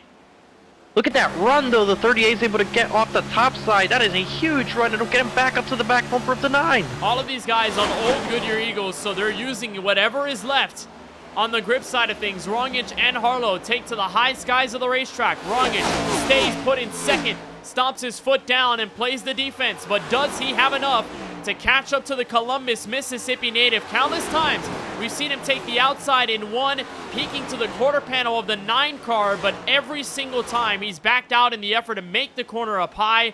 Peel is playing. He's got a good run here. And here comes Rongich. Look up high as Harlow searches for 3rd place. And the 38 is not interested in trying to make the crossover attempt. He wants to get to the outside of Peel. On the straightaway itself, it's going to have not as big of a run off of the corner here as he's done on the most recent laps, but he's going to get to the back bumper of the 9, and with 2 laps to go in this stage, he once again goes to the outside trying to make it work as now Harlow and Hunter battle it out for P3. Look at the 38, a big run as Peel slipped up. But now here does Rongic make a move. He goes down low, so first proper chance for Rongic, looking for the race lead. He's got it. Oh, and Peel to the wall. Puts Peel near the outside wall, but does Peel have a chance to respond? Off turn 4, he does not. Radio silence, and Zachary Rongic takes the lead. White flag in stage number 2. Peel tried to see if he can use the cleaner to his advantage, and he goes for a deep dive going into the bottom of the 38. The 38's running the outside that he has been able to work out so well, and he's going to get the big run. All he needs to do is hang on for one corner. Peel got into the wall trying to see if he can use the outside, just wasn't there, did not have the clean air. You see one last attempt for the position, and it's going to be Zachary Rongic using the outside like Kyle Larson will win stage 2 here at Chicagoland.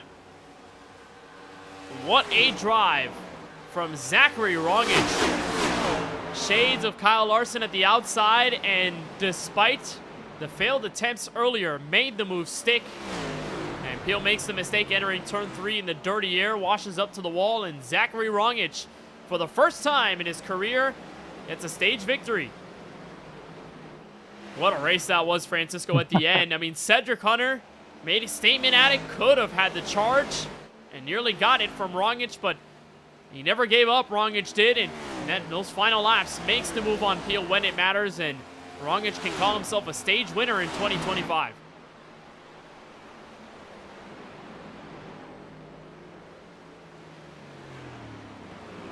So he'll pick up the iRacing official pace car. And as for the driver in the top 10, it appears that will be Richard Swavely. Gets the position over Alex Muscarella. Here's a look at the move that got Rongic the stage victory.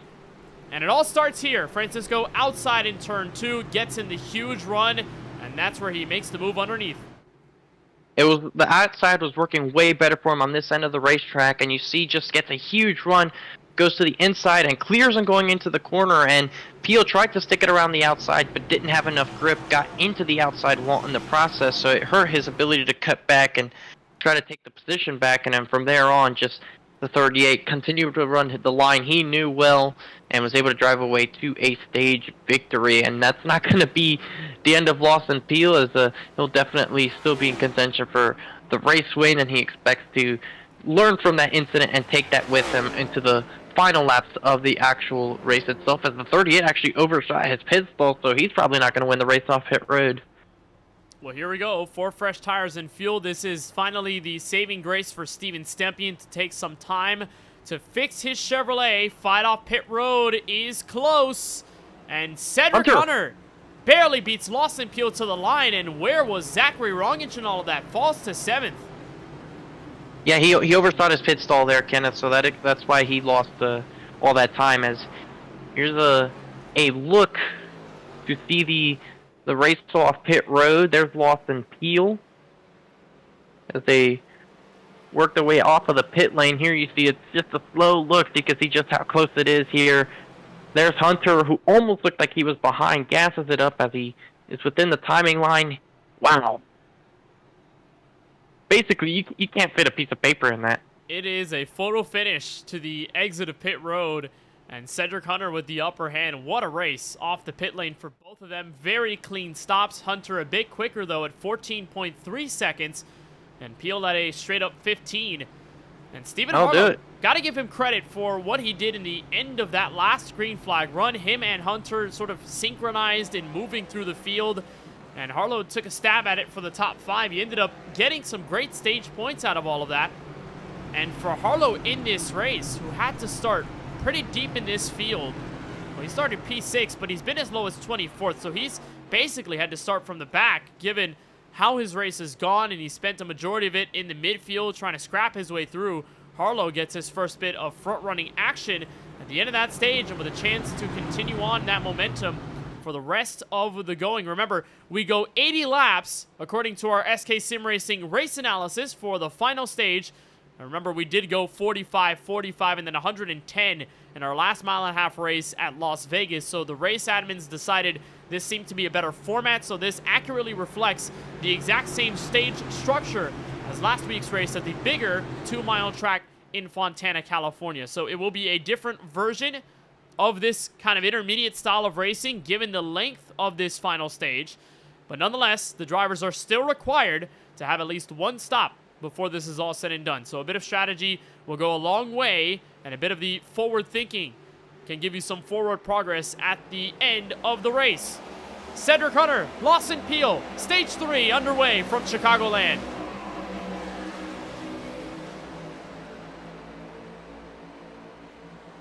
And a monstrous start there by Peel outside. Look for the lead in turn 2. He has the advantage. Hunter, we'll see how aggressive he gets trying to hold on to it. He'll get up there in side draft, get the forward momentum into turn 3, and he'll send it in deep. Won't clear the 9-car. Appeal will have the outside and a little bit of an advantage. As Brandon Banks is clear for third, he'll try to get up there and help his teammate take the top spot. We're watching the battle for the lead, and we're telling them, do you see deja vu? The exact battle that transpired last week at Auto Club went the way of Peel, and Hunter with a chance to give himself a response to the 3-time Sunoco Cup champion, one of the all-time best in the series already. Peel and Hunter still door-to-door at the entry to turn 3. Remember, the third-place car, Brandon Banks, has a chance to make an effect, but so does the fourth-place car, Zachary Hall. First time we see him in the top 5 all night long. So as we got two of each team here, Category 5 Esports and Drinking Bros Racing. Hall trying to see if he could get up there and help his teammate, as it's basically a 2 versus 1 right now. And Brandon Banks is within distance, so he can help his teammate in the draft off Wow, turn look at 2. that. That's a big push. And Zachary Hall goes down to help Hunter, but it's short-lived. And Brandon Banks now fights Hunter for second. Lawson Peel clear by a car length. Yeah, you can see just how tough it is to fight those 2 versus 1s at tracks where the draft matters so much. It's nothing that Cedric Hunter can do in that instance, as here's the recovery effort from Zachary Rongich, who now finds himself up there in the 5th position, just getting past the 11 car, trying to see if he can get back up there. He's going to have the fight in front of him with the 23, the 45, and the 5. We still got a lot of time to make some moves here. And for Stephen Harlow, who also made a bunch of progress late in stage number 2, finds his way through the middle as Justin Erb and Chris Cabot nearly make side-to-side contact. That's in the battle for 8th place. These are some of the guys that are returning to the front. Cabot had spent some time in the top 10. Didn't see much else of the Dizzy Zoller Toyota Camry. And now up in 7th, Alex Muscarella, pole sitter from Auto Club, stepping into the top 10 now. We haven't seen this 48 car all night long, and all of a sudden he finds himself up inside this top 10. We'll see what he's able to do now with some decent track position. We know he's a competitive enough driver, trying to battle the 25 for the P7 position. Stephen Harlow just in front. We'll see a little bit further ahead. Brandon Banks moving up into 2nd, trying to do his best impression of trying to get into Lawson Peel, get close there, but Cedric Hunter is not letting him have it. He is racing hard for seconds. There's contact. Oh, and Muscarella sideways right in front of the TOW Racing Herb car, and he'll flucture through the middle. As there's Harlow right on the outside, he may get flushed by everyone on the high side now. Muscarella, the block to Harlow, sends him into the outside wall. And we're going to stay green, but drama between the 2 teammates. Uh-oh, that's the 16. Might be lucky if he didn't break a toe link there, as he did get the outside wall with the right rear. We'll monitor his progress, as Zachary Rongich's progress has done really well, as he finds himself up in the 3rd, closing in on the back bumper of Brandon Banks, trying to see if he can challenge DBR for the top spot, as Banks has a run on his teammate. But does Banks make a move? That's the crucial question. Or no. Does he look in the rearview mirror and take notice of what Zachary Rongich is doing, because he can kill those 2 birds in one stone if Banks doesn't play the defense. Now Rongich looks underneath. Very atypical of what we saw compared to the end of stage 2, where he was on the very outside, but he's the lone car down there in the opening 4 cars entering turn 3. Now Chris Cabot, shot out of a cannon. He'll look up high this time in 3 and 4. And look who's back a little bit further behind this group. It's James Kunkel, who was on the alternate strategy, had the tires, made the contact with Dusty Applin, so Kunkel now back up into 6th.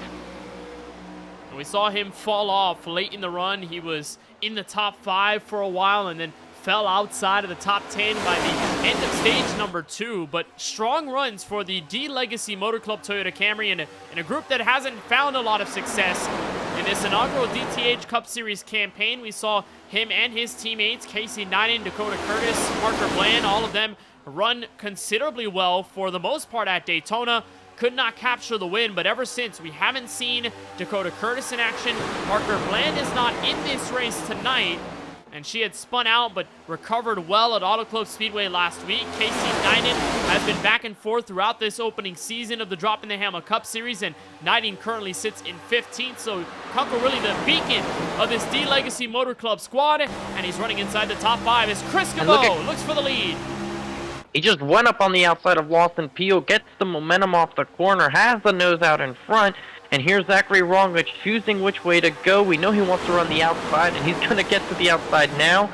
And look at just how well he's able to run it. Gets around Lawson Peel, and he's actually going to get a pretty big run here to try to clear the 9 car. Back in the place where he worked for him at the end of stage 2. Wrongwich back to the boards.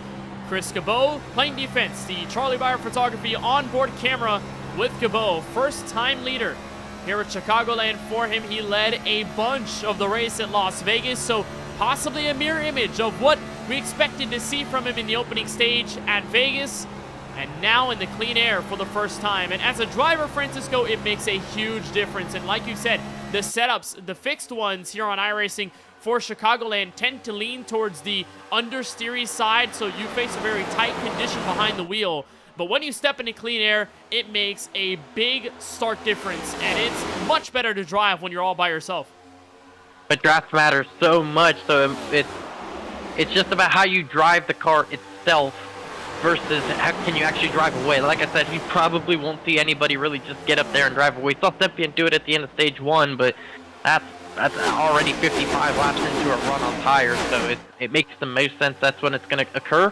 But with knowing that we have a green flag pit stop in this stage and knowing how the fuel run is with the amount of laps we have, Kenneth, somebody here, if they play their cards right, will try to take 2 tires even under the green flag, just because it'll get your car looser, it'll give you a shorter pit stop time, so it could give you the upper hand strategy-wise, as there's the 38 immediately going back to the outside and back to the lead. And how about 3 wide? James Kunkel looking through the middle in turn 2, and we are still 3 wide off the second corner. Wrongwich with a nose out front. Kunkel still there with a dive in turn 3.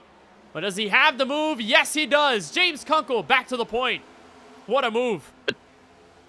But we'll see what all this has done to his tires as the 38's not done. You see he's looking to the outside. The 42's going to give it to him. Wants to run the bottom himself. And the 38 has definitely been the best one at being able to rip the boards, especially in 1 and 2. That's been his better part of the racetrack. And look at the run he gets. Does he peak down low? No, he doesn't. He stays put. He wants the outside. Wants to remain up high. And now Kunkel deals his response, looking to get the 38 some dirty air right behind him. And Wrongwich responds by trying the crossover on the inside. It will stay single file, but Wrongwich is still there, looking for a chance at the race lead with KBueno not that far behind. Top 4. Distance between them sits at about 0.3 of a second. It's half a second from first all the way back to 5th place Cedric Hunter. So by no means is anyone out of this fight. And now KBueno, Banks, they go side by side. That's for 3rd.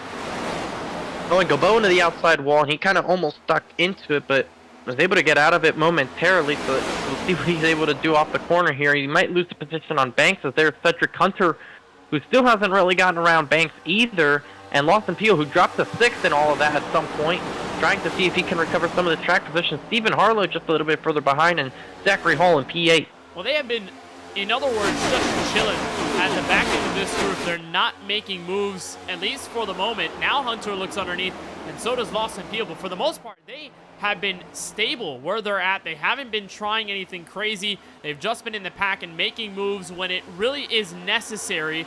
And so that is typical of actions with drivers that are saving tires. They wait for the right moment to strike, and then whenever track position comes their way, they just either take it, or when the time comes, they can push that go button and start making moves.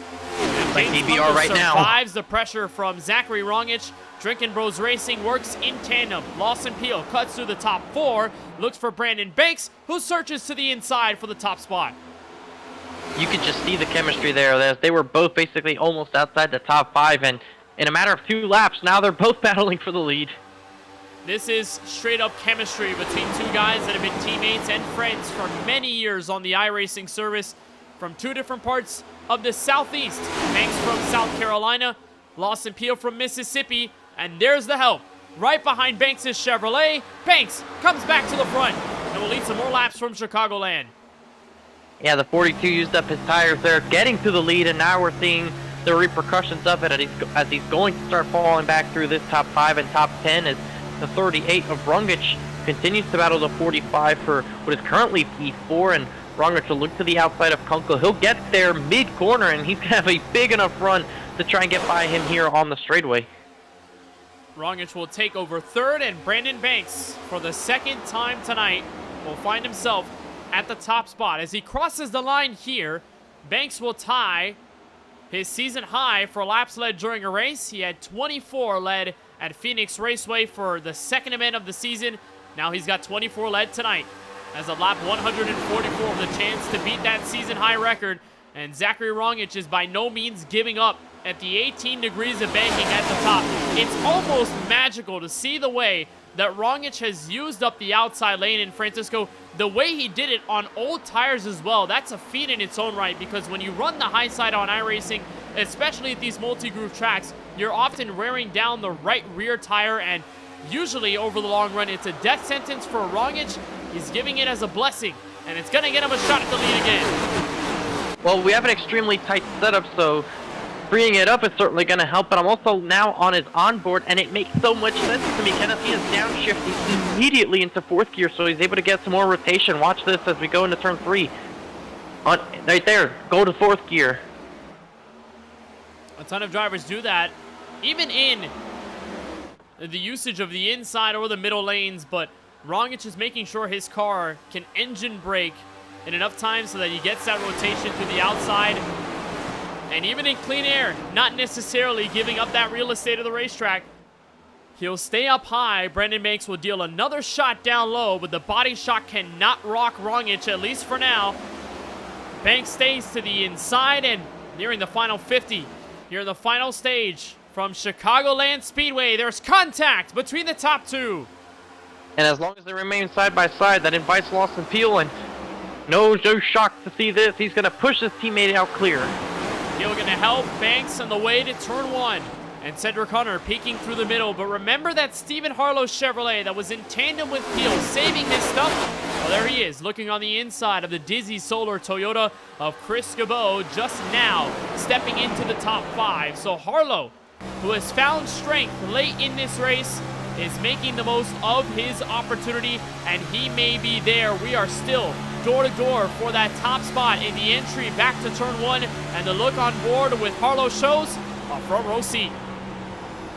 And look at Rungic go to the outside. He might take it 3 wide on the top. He'll go 3 up high. He may have it. He's got the spot, at least momentarily. He will be there, and it's 3 abreast for the top spot back to turn 3.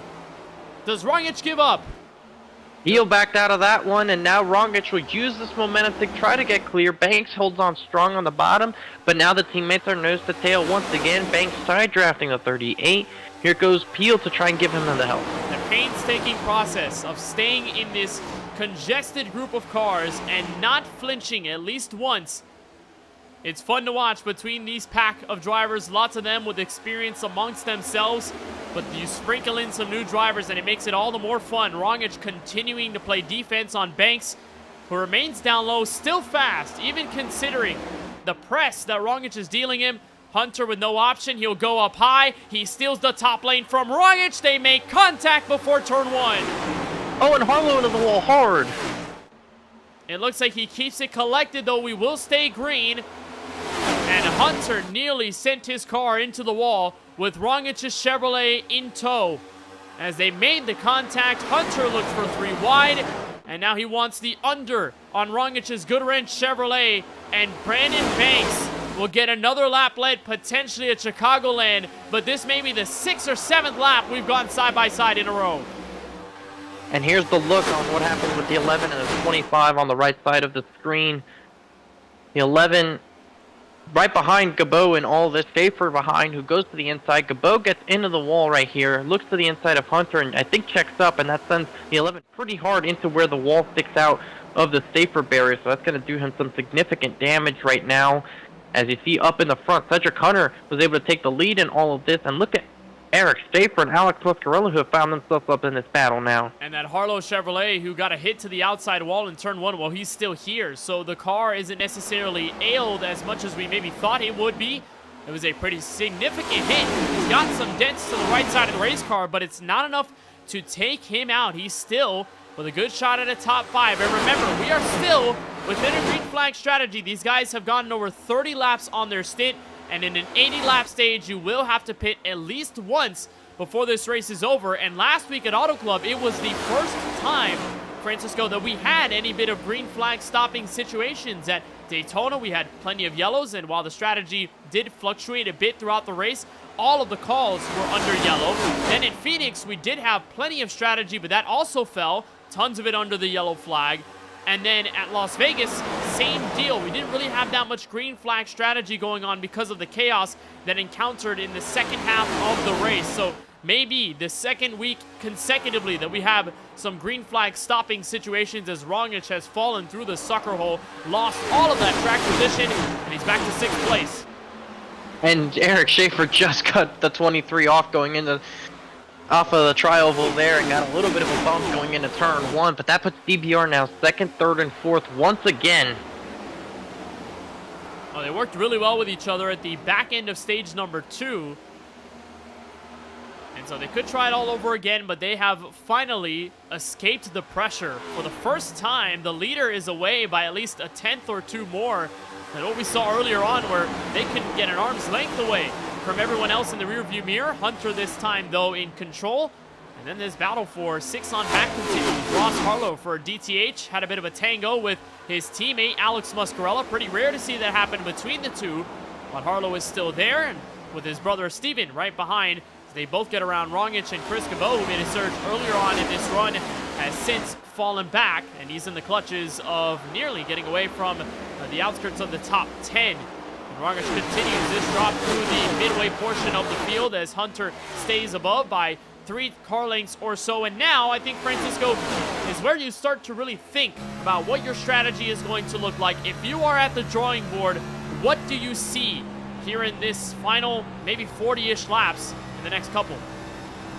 Well, at best, fuel-wise, they probably have somewhere between 30 to 35 laps left on their current tank, so most of them will try to run it out as long as they can, but you could see some guys potentially split it in the next 10 or so laps.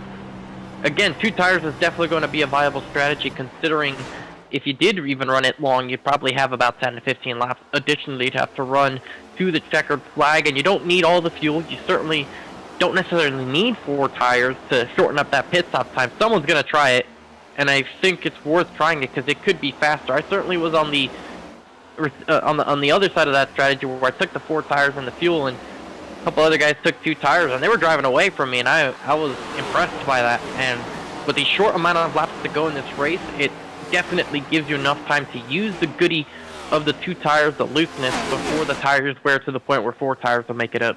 That's a good point, and it also transfers to the topic of freeing up the race car. I mean, we saw what Cedric Hunter did earlier in this race, where he got a splash of fuel, the car changed, and so he was able to drive it better than a lot of the other guys in strategy that was different in front of him. But, you know, you get a 2-tire call, you slap on 2 right side tires that are fresh, you keep the old left side tires on.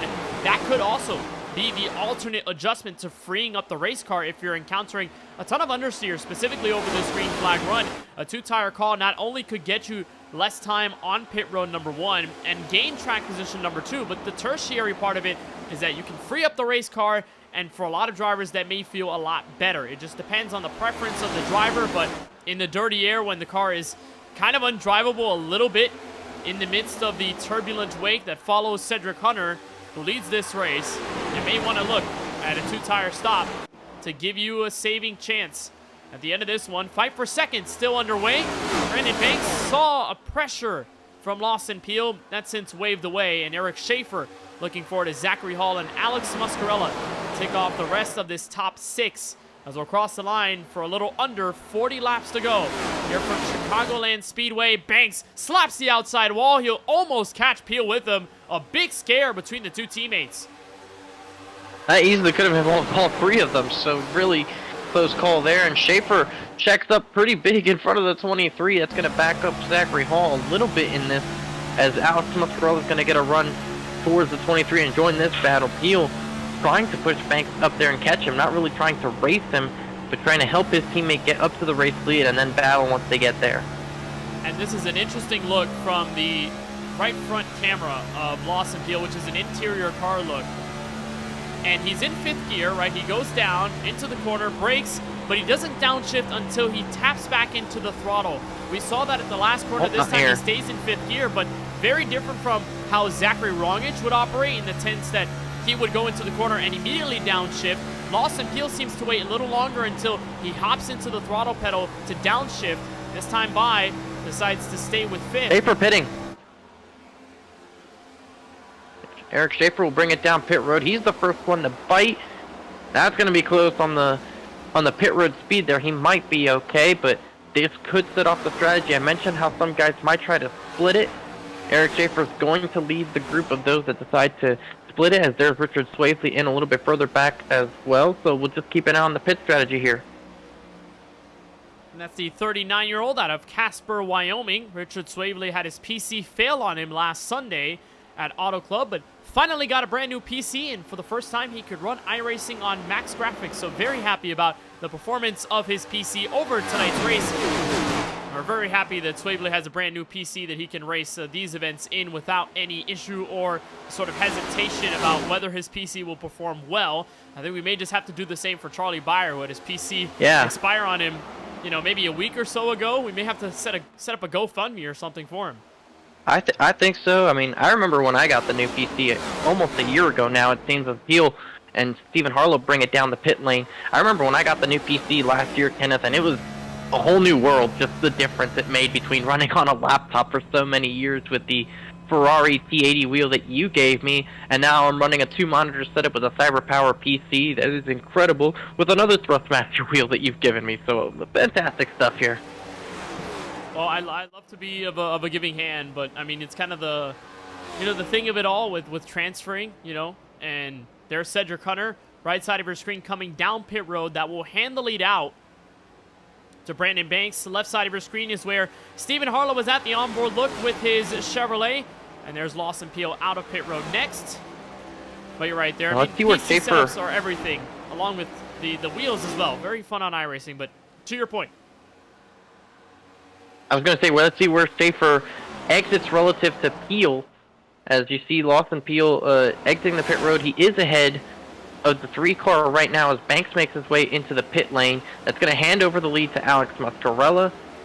The 48 takes over the top position, and there's the look on pit road. Lawson Peel, Kenneth, I believe just a couple of tenths in front of Eric Schaefer, even though he pitted a few laps after. Steven Stempien is one of those that pit. Sean Kalis is in. Zachary Hall is in. So that leaves the 48, the 18, the 94, and the 20 without having pitted yet. And there's a key transfer there. Cedric Hunter gives way to Lawson Peel, but the difference on tires, approximately 1 lap. So, I mean, it may not be a huge difference, as there's Dusty Applin coming in after repairing his Chevrolet from the big damage that he suffered earlier on in tonight's coverage.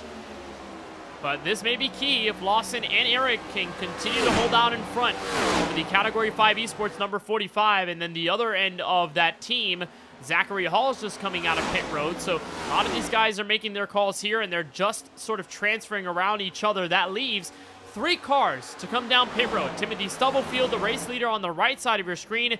Alex Muscarella back in second. And Robert A. Moyer Jr., the 3rd Category 5 Esports Toyota Camry, who's had a pretty solid race tonight. Still yet to come down pit road on their respective laps. It looks like Muscarella is in, so is Moyer Jr. So Stubblefield up next as Eric Schaefer takes the net race lead. And nobody took 2 tires. I don't understand strategy anymore. I mean, maybe they just went long enough that they didn't think 2 would be worth it, but oh well. I don't know. I lost a race with that strategy, and I thought, okay, definitely someone's going to try it. And nope, not the case. Well, I mean, you have the winners and losers when there are different calls. I guess when everyone makes the same call, it just depends on where you are, and you may not be a loser at all if you take 4 fresh tires and everyone else does. So no alternative strategies from anyone in the field as we await Stubblefield's entry to pit road. He'll get some laps led. The Daytona winner looking for his second, but he's nearing lap 50 on his stint, so at some point he will have to hit the switch. And coming on pit road, Eric Schaefer will be set to take the lead away, with Lawson Beal about a 10th back. Cedric Hunter is not that far out either. He's got, remember, 3 laps fresher tires than Schaefer, and there goes Stubblefield finally. So Eric Schaefer off turn 4 will have a chance to steal the race lead and cycle this thing once and for all with Lawson Beal in chase. And there's a lap car just in front of this group. I believe that is the 82 of Eric Stewart, who's 3 laps down. Eric Stewart is a teammate of these guys. He is one of the Drink Bros Racing drivers, so I don't expect him to play a role in this battle for the lead amongst his teammates. Well, now it's a bit of a situational moment for Cedric Hunter, who's in a sea of Chevrolets. 3 of them for Drinkin' Bros Racing, 1 of them in Ross Harlow, who's searching for his best finish of the season. After he got 5th at Daytona, despite being battered all over the place, the Till Valhalla Project Chevrolet is still in it, and now Lawson Beal is within a way to get around his teammate. He'll give him the push, though, in turn 1, and now he looks to the inside momentarily. Puts him into the corner, trying to see if he can use that to his advantage. But we also know Schaefer, of these top 5 that have broken away, has the oldest tires, not by much, but it does play a role in terms of his ability to just hang on relative to those. As there's Cedric Hunter now to the outside of Peel, who Cedric Hunter has one of the better tires of this group. He's trying to see if he can work around this teammate pair and get up there and try to challenge. Remember, he lost out to this group of cars last week at Auto Club. He doesn't want to waste any time and drive away into the sunset. He's got much better tires than the leader Schaefer, but it's only 1 lap difference between these two in the fight for second. So they may be the most level at this stage of the race, entering the final 26. But they still have yet to find a way around Schaefer. First time we see Hunter ripping the boards in the attempt to make the crossover happen off of the final corner. He's got the look underneath. And Cedric Hunter, in a textbook switch around, moves to the inside of the Mississippi native, and the Ottawa driver goes underneath. Maybe a 2-for-1, sends it to the rear bumper of Schaefer. Denied. Heel to the outside. I can tell you for sure, Hunter is frustrated because it's a 2 versus 1, and the draft means so much. Unless he gets clear of Lawson Beal, he is not going to get past both of these guys. You see Beal wash up, and Schaefer's going to give his teammate the draft, and Beal's going to try to see if he can side draft the 45 as much as possible. If he can get clear of Lawson Beal, he might stand a chance, but it's going to be tough. Again, 2 versus 1s with this car, with the draft situation, never fun. And Hunter's got to be wary too, Francisco, of the secondary pack of Harlow and Banks. I mean, how many times throughout this race have we seen a battle like this ensue, and then the car right behind starts slowly and slowly catching up before all of a sudden you accordion a pack of cars, and then at that point, literally anyone can make a move to the top spot, and it's an up-in-the-air game. So Hunter does have to be a little wary, a little careful here about his decision to stay underneath Lawson Beal, but for the moment, it seems to keep him around. And there is Ross Harlow, the slow incremental move to the front of this field. Harlow may have a chance at the move. The onboard look from Harlow's car. And the other Harlow, Stephen Harlow, in 6th place, is slowly catching up to the lead group. They're working with Zachary Hall, Chris Cabot, and Richard Swavely. That group of cars is slowly catching up to the lead group, and they have slightly better tires as well. So now they're going to have to draft here soon, so we could have some more cars battling for this win. The freshest tire car in the top 5 is Banks, who's on lap number 10 of his stint. And of course the difference is minuscule between him and Harlow, and even a bit of himself and Lawson Beal and Cedric Hunter. It's 1 to 2 laps. The biggest difference is with Eric Schaefer, who again had made the undercut strategy, pitted first amongst these leaders, and is still somehow keeping his track position in the clean air that he's at. Entering the final 20 here from Joliet, Illinois. It's a 5-car spread, all of them within 0.6 of a second. So in this sense, Francisco, nothing is said and done, and there comes Hunter. Outside look for second place. Beal's going to side draft, and Schaefer's trying to give Beal the draft here. If Hunter has a good corner, he could clear the 9. You see him trying to pinch the 9, and Beal washes up a little bit. He gets clear of Lawson Beal, so that's 1 out of 2 cars done, but we know that Banks is going to close the gap, and held Peel over anybody else, so Cedric Hunter trying to work the 3 versus 1. And there's a bit of lap traffic up the road. Look at the send by Hunter in turn 1, and he still has prowess. He'll duck to the inside. Off of turn 2, Schaefer the block. Hunter switches up high. Battle for the lead, turn 3. And Schaefer doesn't go all the way to the bottom either. Hunter trying to see if he can pinch him down corner exit. Schaefer gets up the racetrack, almost puts the 45 into the outside wall. They're all side by side. Here come the teammates to help. And that may be the gun that fires, that sends Hunter out of this. If Lawson and Brandon make an effort at the front, should Hunter not clear Eric Schaefer, which he still has yet to complete the task off turn 2, there will be the help dealt. Lawson Peel, super speedway-esque pack, style racing at the front at Chicagoland, and he gets Schaefer back in control. I'm glad I turned off the voice chat, and I do not want to be inside that 45 race car, because trust me, that is an incredibly frustrating position to be in if you're Cedric Hunter. Just, you have no help going your way, and you have 3 cars working together in this situation, and he definitely feels he's faster than both of these guys. So what he has to try to do is get Lawson up there and actually force them into a battle in these closing laps, because that's probably going to be his best chance. Well, Hunter seemingly was on the other end of things last week at Auto Club. Remember, him and his teammate Zachary Hall versus Lawson Peel. Peel didn't really have any support from his Drinkin' Bros Racing teammates in those waning laps as things separated dramatically over the long green flag run. And now Hunter has to deal with 3 Drinkin' Bros Racing cars that surround him. He's in the middle of the sandwich. The Canadian can only hope that Peel and Schaefer make it dramatic up front, so that Hunter can get a shot back at it. It's definitely not over. Still now 17 laps to go at the stripe. And Hunter does still have fresher Goodyear Eagles in theory, but in practice, Francisco, when you continuously run as tight as these guys have been, the tire advantage and the tire difference, for the most part, goes away. It eventually kind of equals out a little bit unless you're able to save better than everybody else, as there's now Hunter to the inside of Peel, down the back straightaway into turn 3. I think Hunter's just hoping that the 16, the 11, anybody can get up there and challenge. Look at the run by Peel in the middle of the corner. He's actually going to get a run on Schaefer as well. It's the Zachary Wrongich approach. Gets him on the outside of Hunter. Beats him for second. And now we're door-to-door for the lead. Does Schaefer or Peel want any of this now as Brandon Banks joins the fray from third and Ross Harlow watches on in 5th place. Peel and Banks in the battle for second down the back straightaway. And almost a bit of contact there. 3rd place as Peel backs out. Hunter tried to defend the outside from giving it to Banks and nearly lost the position in doing so. And now he has to try and hold off the 5 car to his inside. And you can see Banks is definitely trying to help his teammates get out there a little bit, considering he's trying to also get the 3rd spot away. But this 45 is going to need help from the 16 and the 11. The last thing he wants is those 2 to help out the 5.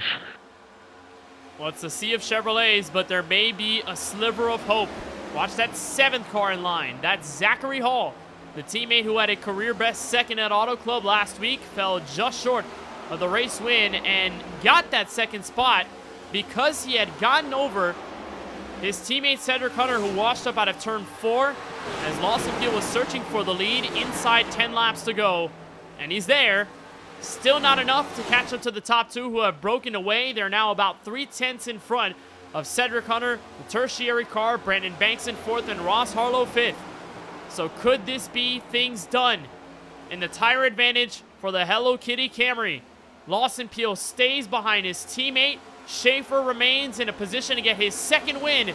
And remember, Francisco, the top 2, just like at COTA earlier this afternoon in the Real Life NASCAR Cup Series, you got 2 of the last 2 winners right here in the fight for the win. Ouch. You just had to mention COTA. A little bit. I mean, still too early. Not still because too of early. Kyle Busch, though. Not because of Kyle Busch. I'm mentioning. I know. Because of Bellum Byron in the situation they were fighting for the win. They had won the last 2 races, and look here. Lawson won at Auto Club. Schaefer won the previous short track race, and the only one of the season so far at Phoenix. Both of them commanded the tail end of the race. You gotta watch. Still too soon for me. I gotta give me a couple days on that one. It was definitely a heartbreak. But here comes Banks now on the outside of the 45. Cedric Hunter just is not having a good time having to race against 3 of these guys. As there you see Harlow closing up, and he is hoping that his teammate Zachary Hall is able to do something here as we're approaching 11 laps to go. But time is running out for them to do anything with it. I'll send my apologies potentially next broadcast. There's Ross Harlow inside on Hunter.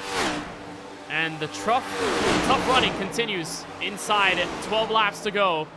But again, the gap is close enough that anyone theoretically can make a move. It's just the only problem is Drinkin' Bros Racing occupies 1, 2, and 3 at the moment. So any of them can make a move and potentially shake up the rhythm a Hunter little bit. on the outside, 3 now wide. Hunter wants no more. 3 wide for second place. That's a good move for him right there. He gets the outside, but Peel gets clear trying to push Banks. Hunter's in a good spot. If he's able to clear Banks, it's going to be tough, though, as there's contact. And Eric Schaefer has a bit of breathing room at the front of the field. And just now, Zachary Hall is emerging onto the scene. He's helping out Ross Harlow in the battle against Lawson Peel. Harlow looks inside. That's for 4th place. Brandon Banks and Cedric Hunter continue the fight for 2nd. And all of a sudden, the advantage that Schaefer held about a moment or so ago has eradicated. Peel up high. Now they're 3 wide. Once again, maybe 4. And Hunter went up to block Peel. Peel was going to take it 4 wide on the top. All this, again, to help Eric Schaefer's lead. And Harlow now finds his way up into 3rd. Peel falling back a little bit. So Schaefer has nobody to help him out immediately behind him. What does Cedric Hunter now do in a fair fight? The cars that have hung out in the back end of this group now at a chance at the win. Brandon Banks looks under as Cedric Hunter tries it again for the race lead on Schaefer. He's going to try to wash the Bax Pro Shop Chevrolet up the track. No avail. Contact between the two. Schaefer leads to the stripe. 8 laps to go, and now Hunter takes out the leader. They both go into the wall. Caution flag waves. Inside 10 laps to go. And the aggressive Cedric Hunter makes contact with the leader, Schaefer, and they both go spinning. Brandon Banks takes the lead in a fell swoop. That was his frustration boiling over, Kenneth, trying to make the side draft work, and he saw Banks move up into 3rd and just was too aggressive in that moment, was not patient enough to wait out the next couple laps, and it's going to end him and Eric Schaefer's chances at the win here. And there is the contact that wiggles Hunter out of the way and then gets Schaefer involved. I'm sure the Virginia native not happy about that. But here's another look at it. I mean, Hunter's just giving it his all right here in 3 and 4. Great positioning by Schaefer to hold serve, but right about here, they just merge into each other. I think Schaefer came down to keep Hunter in place. And when they make the contact, you're going 180-ish miles an hour. Hunter is sideways. He's trying to save the car, but at that point, it is nearly hopeless. And he tags Schaefer on the way up the banking. Everyone else, fortunately, misses the crash. But for both Hunter and Schaefer, they will try to recover their track position. And here's the call. Everyone down pit road with 7 laps to go. Schaefer is listed in P6, but some big damage on his race car. He's going to have to take those repairs. Obviously, I expect someone to take 2 tires here now. Well, this is the moment to do it. If it wasn't the last green flag pit stop, it should be now. As the left side jacks go up on most of the cars for Brandon and for Peel and for Zachary Hall. That's their pit stop done. Is that enough to beat everyone else out of pit road? The answer will be a clear yes. Drinkin' Bros Racing 1-2. Zachary Hall makes the great pit stop for 3rd. And Ross Harlow comes out in 4th with his brother Stephen Harlow in 6th. Cedric Hunter in P6. Doesn't look like he'll get any kind of penalty for the incident there. So he'll remain in the top 6, still with a chance to win here, as we'll probably have a restart inside of 5 laps to go without overtime attempts yet. How about Casey Knighton finding himself up inside this top 10 in P8? And James Kunkel up in the 10th spot. We've seen James Kunkel make some good work on these short runs, Kenneth, so that 42 could try to make some kind of noise. And he's ran up front. He's led a couple of laps. His teammate Knighton, on the other hand, has spent a majority of this race inside the top 15. So a possible opportunity for D Legacy Motor Club to have 2 of their Toyotas in the top 10 with some good points at the end of this thing. But still, lots of storytelling left. And the 42 is going to make his way back into pit road. Not sure if there's something that went awry on the pit stall or something there, but he's going to lose his track position, as looks like we have a word here available with Brandon Banks, Kenneth. Well, Brandon, you got a copy with us? Yes, sir. All right, well, it's a two-tire call. You and your teammate up at the front, inside 5 to go. What's the game plan? I don't know. We're going to see what we can do here. We're going to try to hold these guys off. Took 2 tires there for the track position. I don't know. We'll see. Lawson's really good. Hopefully he'll stick with me and we can at least get to the white flag here and give ourselves a shot. Well, it's going to be a fun one, Brandon. We know it's going to be a crazy restart, but best of luck out there with 4 to go. All right, man. Thank you. That is Brandon Banks, who will join his teammate Lawson Peel on the outside of the front row as the field joins the 2 that will bring us back green flag racing. And once again, we are in a restart inside 5 to go. Las Vegas Motor Speedway. Our last mile-and-a-half race, we had a restart exactly like this. In the waning laps, it was Steven Stempian versus Peel, and Peel was the winner of that entire situation. And so now we've got Drinkin' Bros Racing in command 1-2. Zachary Hall and Ross Harlow to follow suit in 3rd and 4th. Oh, let's get a look at it. Green flag in the air. Final 4 underway from Chicagoland. A great restart for Drinking Bros Racing. They'll get clear well ahead of everybody as now 3rd place is trying to settle this one out. They're 3 wide for 4th. Cedric Hunter goes to the middle of Ross and Stephen Harlow. There's contact up there. They have to kind of back out of that one. The 16 gets a tap from the 45. The 11 goes down the racetrack. All of this going on for P4.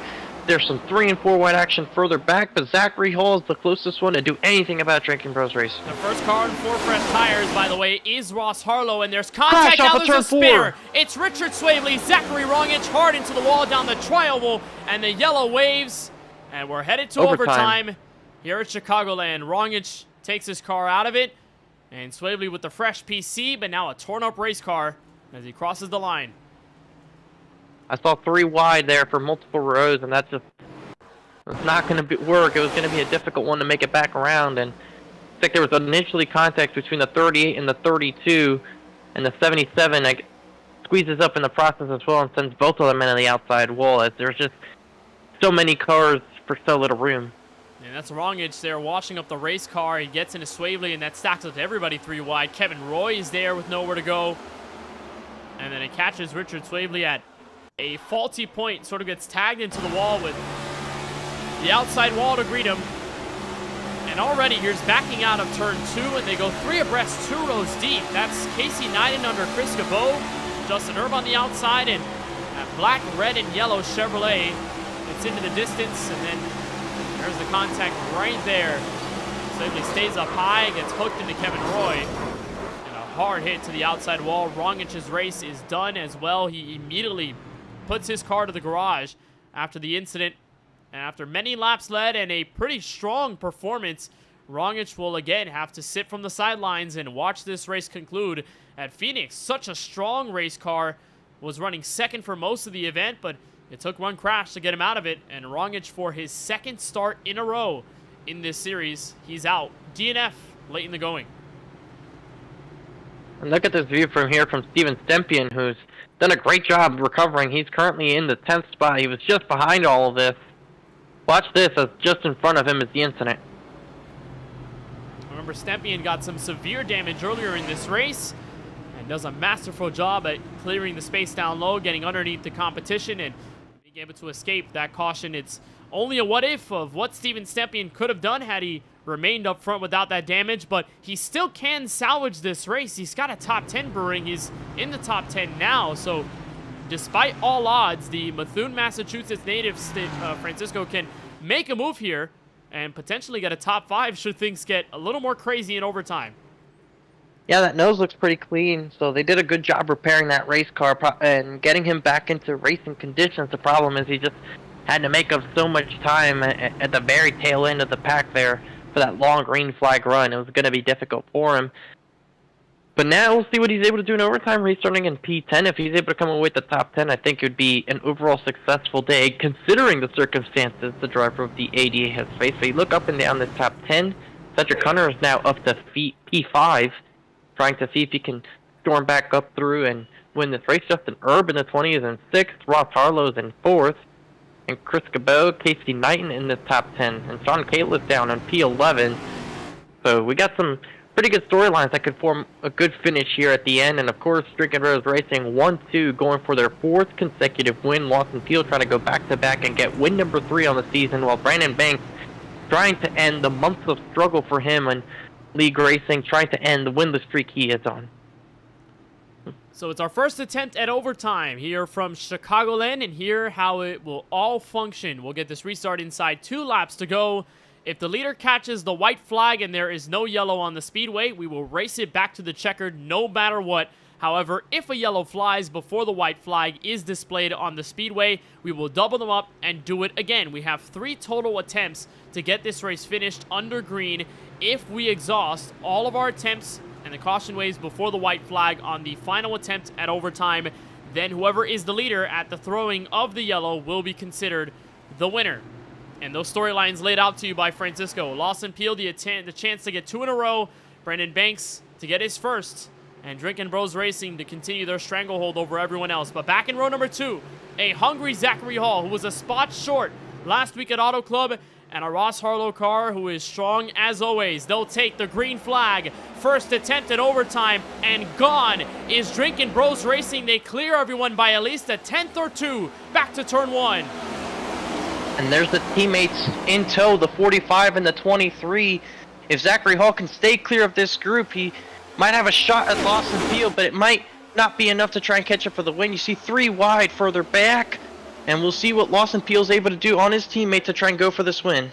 Does Peel have anything left in the tank? And Zachary Hall is going to send it in turn 3, but he washes up, and it's only the 2 Chevrolets getting to the white flag. One more chance for Peel to make an effort here at Chicagoland.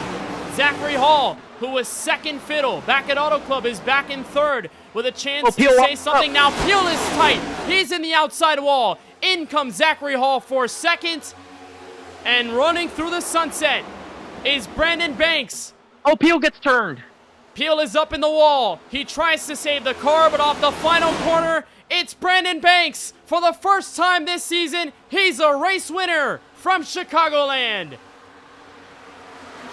And Lawson Peel there in turn 3, he got sent up the racetrack, and I don't know how, but he still managed to get a 10th place finish out of that one. But how about Brandon Banks, after a couple of months of struggle on the sim, trying to have some good runs, finally comes away with a race win. He gets it at Chicagoland, and he's able to extend Drinking Bros Racing dominance of every win after Daytona.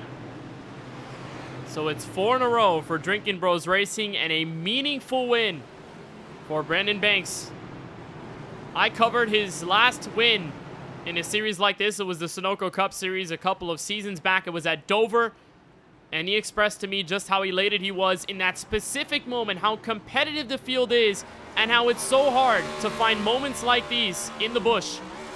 But for the first time this season, Brandon Banks escapes the mayhem in the only attempt at overtime, and Brandon will visit Droppin' the Hammah victory lane for the first time in 2025.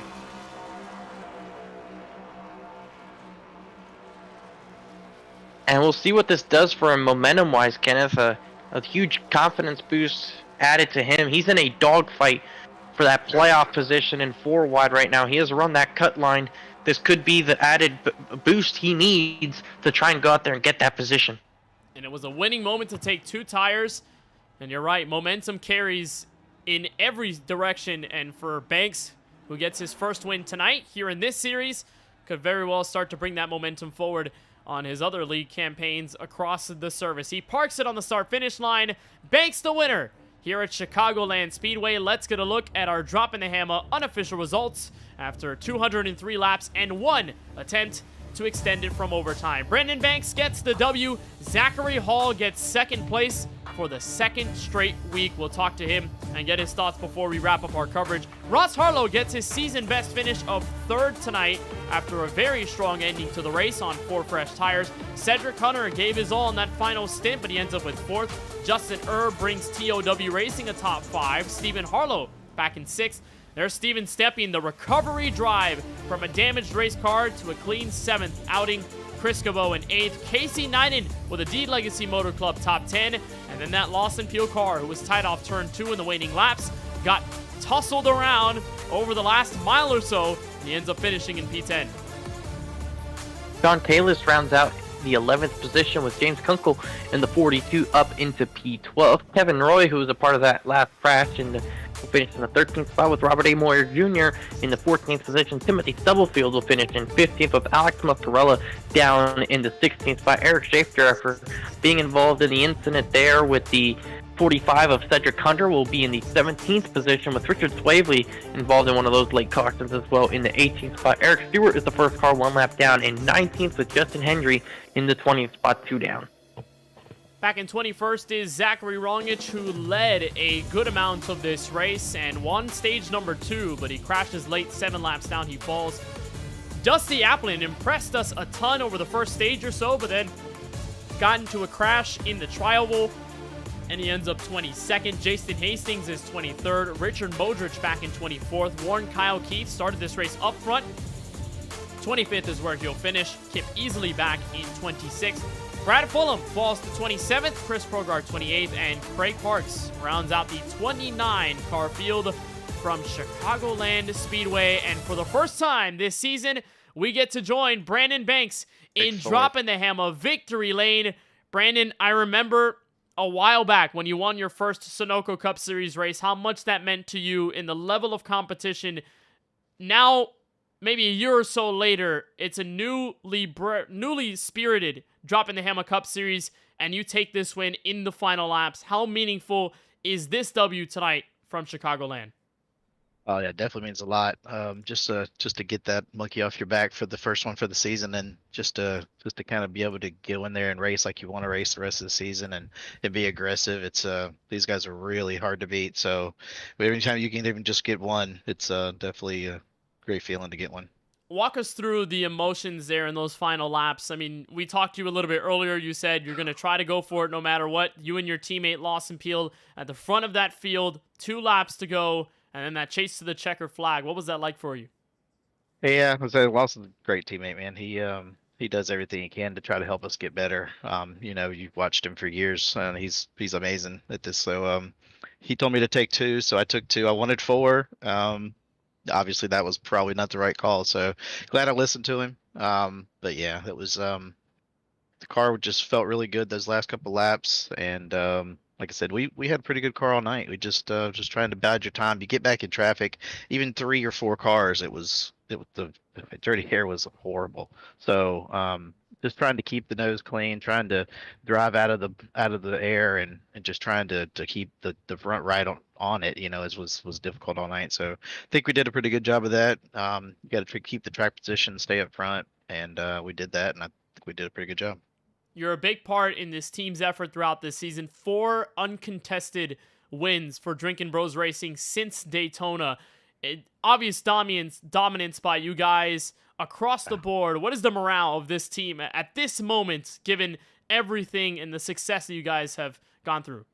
Yeah, I think they were pretty more just as much pumped up as I was for the win. They get excited when we can just, regardless of who wins, just if somebody on the team wins, it's really good night. So we got a strong team. Like I said, I think we had a couple guys up there pretty much all night long, and like I said, we get in here and practice as much as we can with Lawson, and try to learn things that he knows. Man, he's awesome at this thing, especially this Cup car. So appreciate him for everything he does, and to make us better as a team, and just everybody, just the whole team's amazing guys to race with.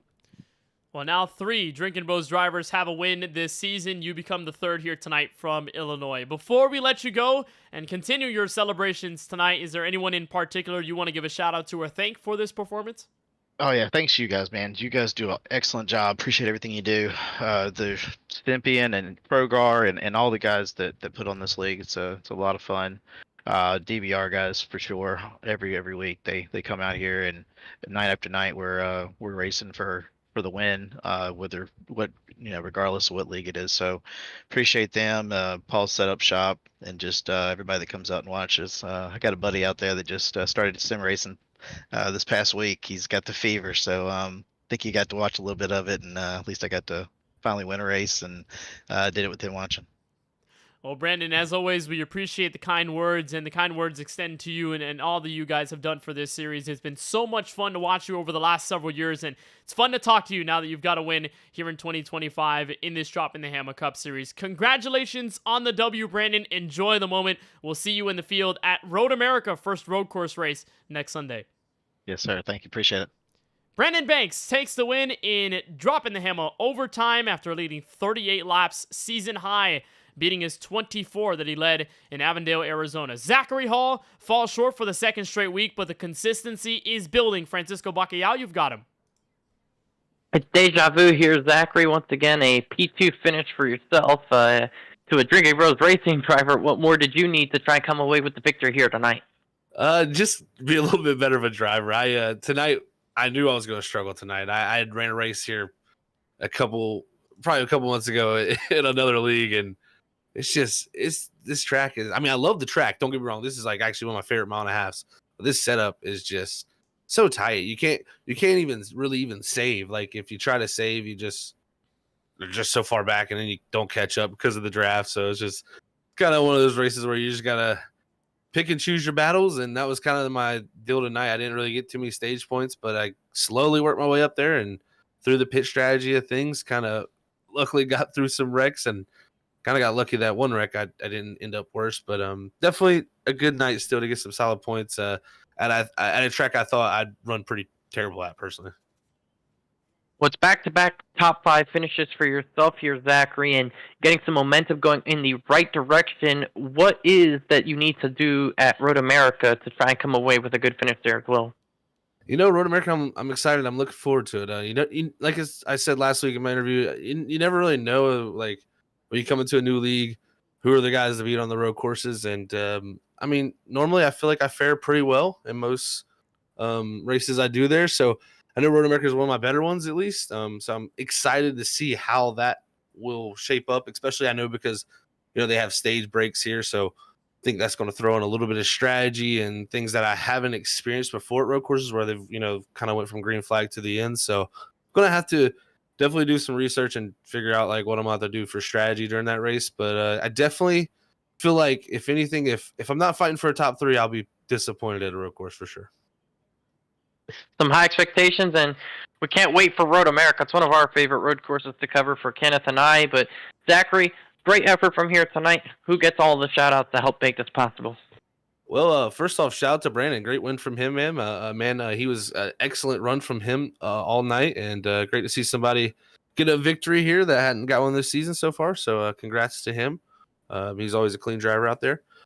Also, shout out to the league admins, everybody that works here, Droppin' the Hammah. It's really been a pleasure to come in here and run with all these guys and get to know everybody. It's really been fun. So shout out to them. Also, last but not least, shout out to you guys up in the booth for everything y'all do. The broadcasts have been amazing. I've been loving my time going back and watching it. So definitely shout out to you guys in the booth. I know how it could be up there, and it's definitely y'all are doing a great job. So congrats on that and keep up the good work.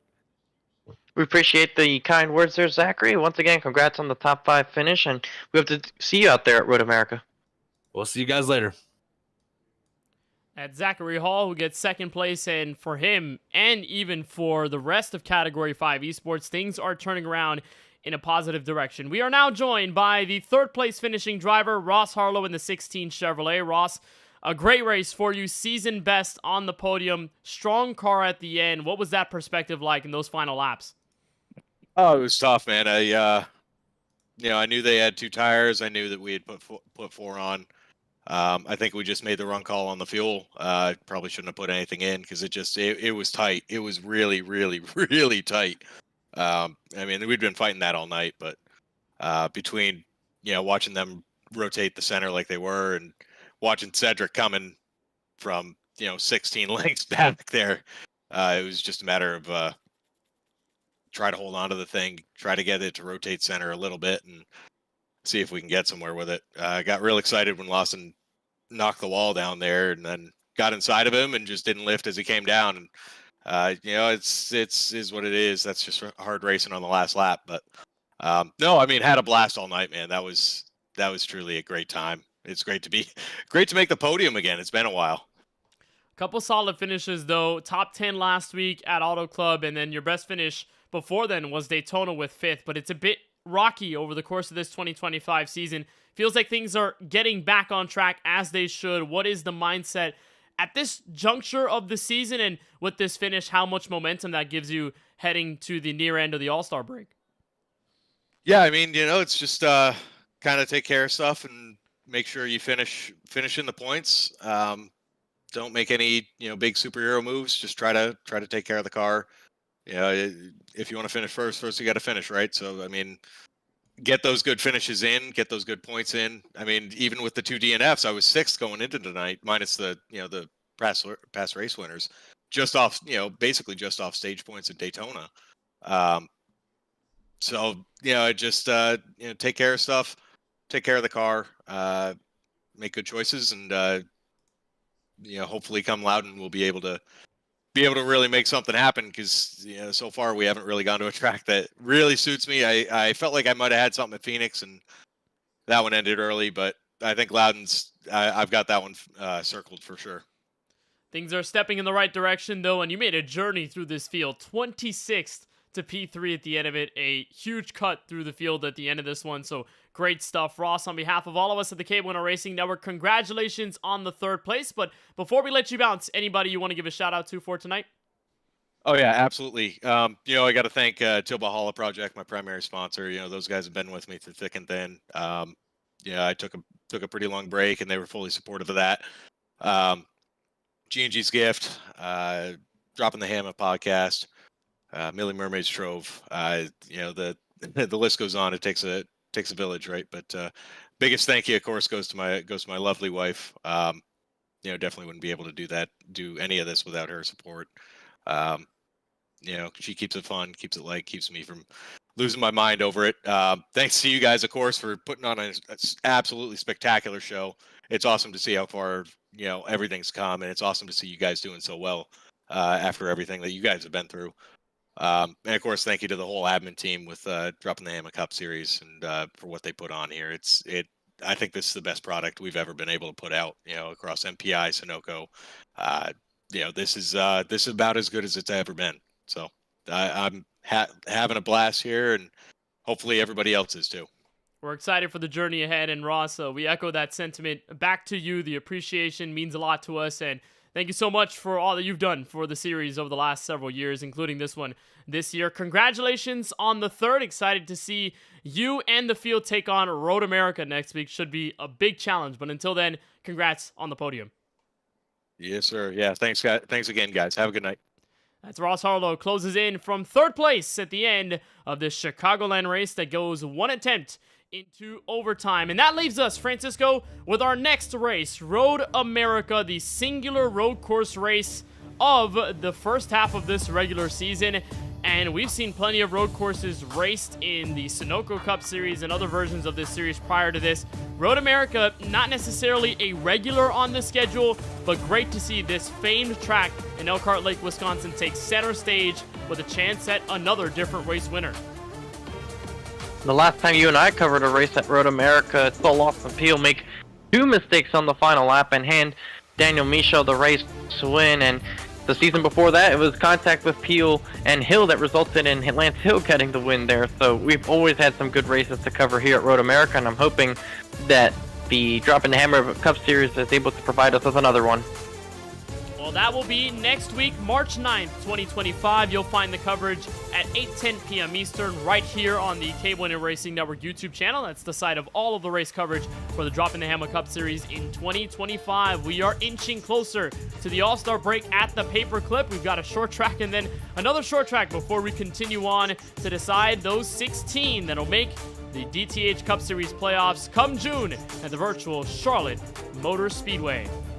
So that would do it on behalf of all of us here at the KBueno Racing Network. Thank you to Steven Stempian and Chris Progar. All of their hard work definitely goes noticed here to make this series possible. And on behalf of everyone at the KBueno Racing Network, for Charlie Beyer, for Keelan Belsha, and for our crew on the broadcast tonight, for my colleague in the booth, Francisco Bacallao, I'm Kenneth Bueno, waving so long from Joliet, Illinois. And congratulations to Brandon Banks on his first Droppin the Hammah Cup Series win.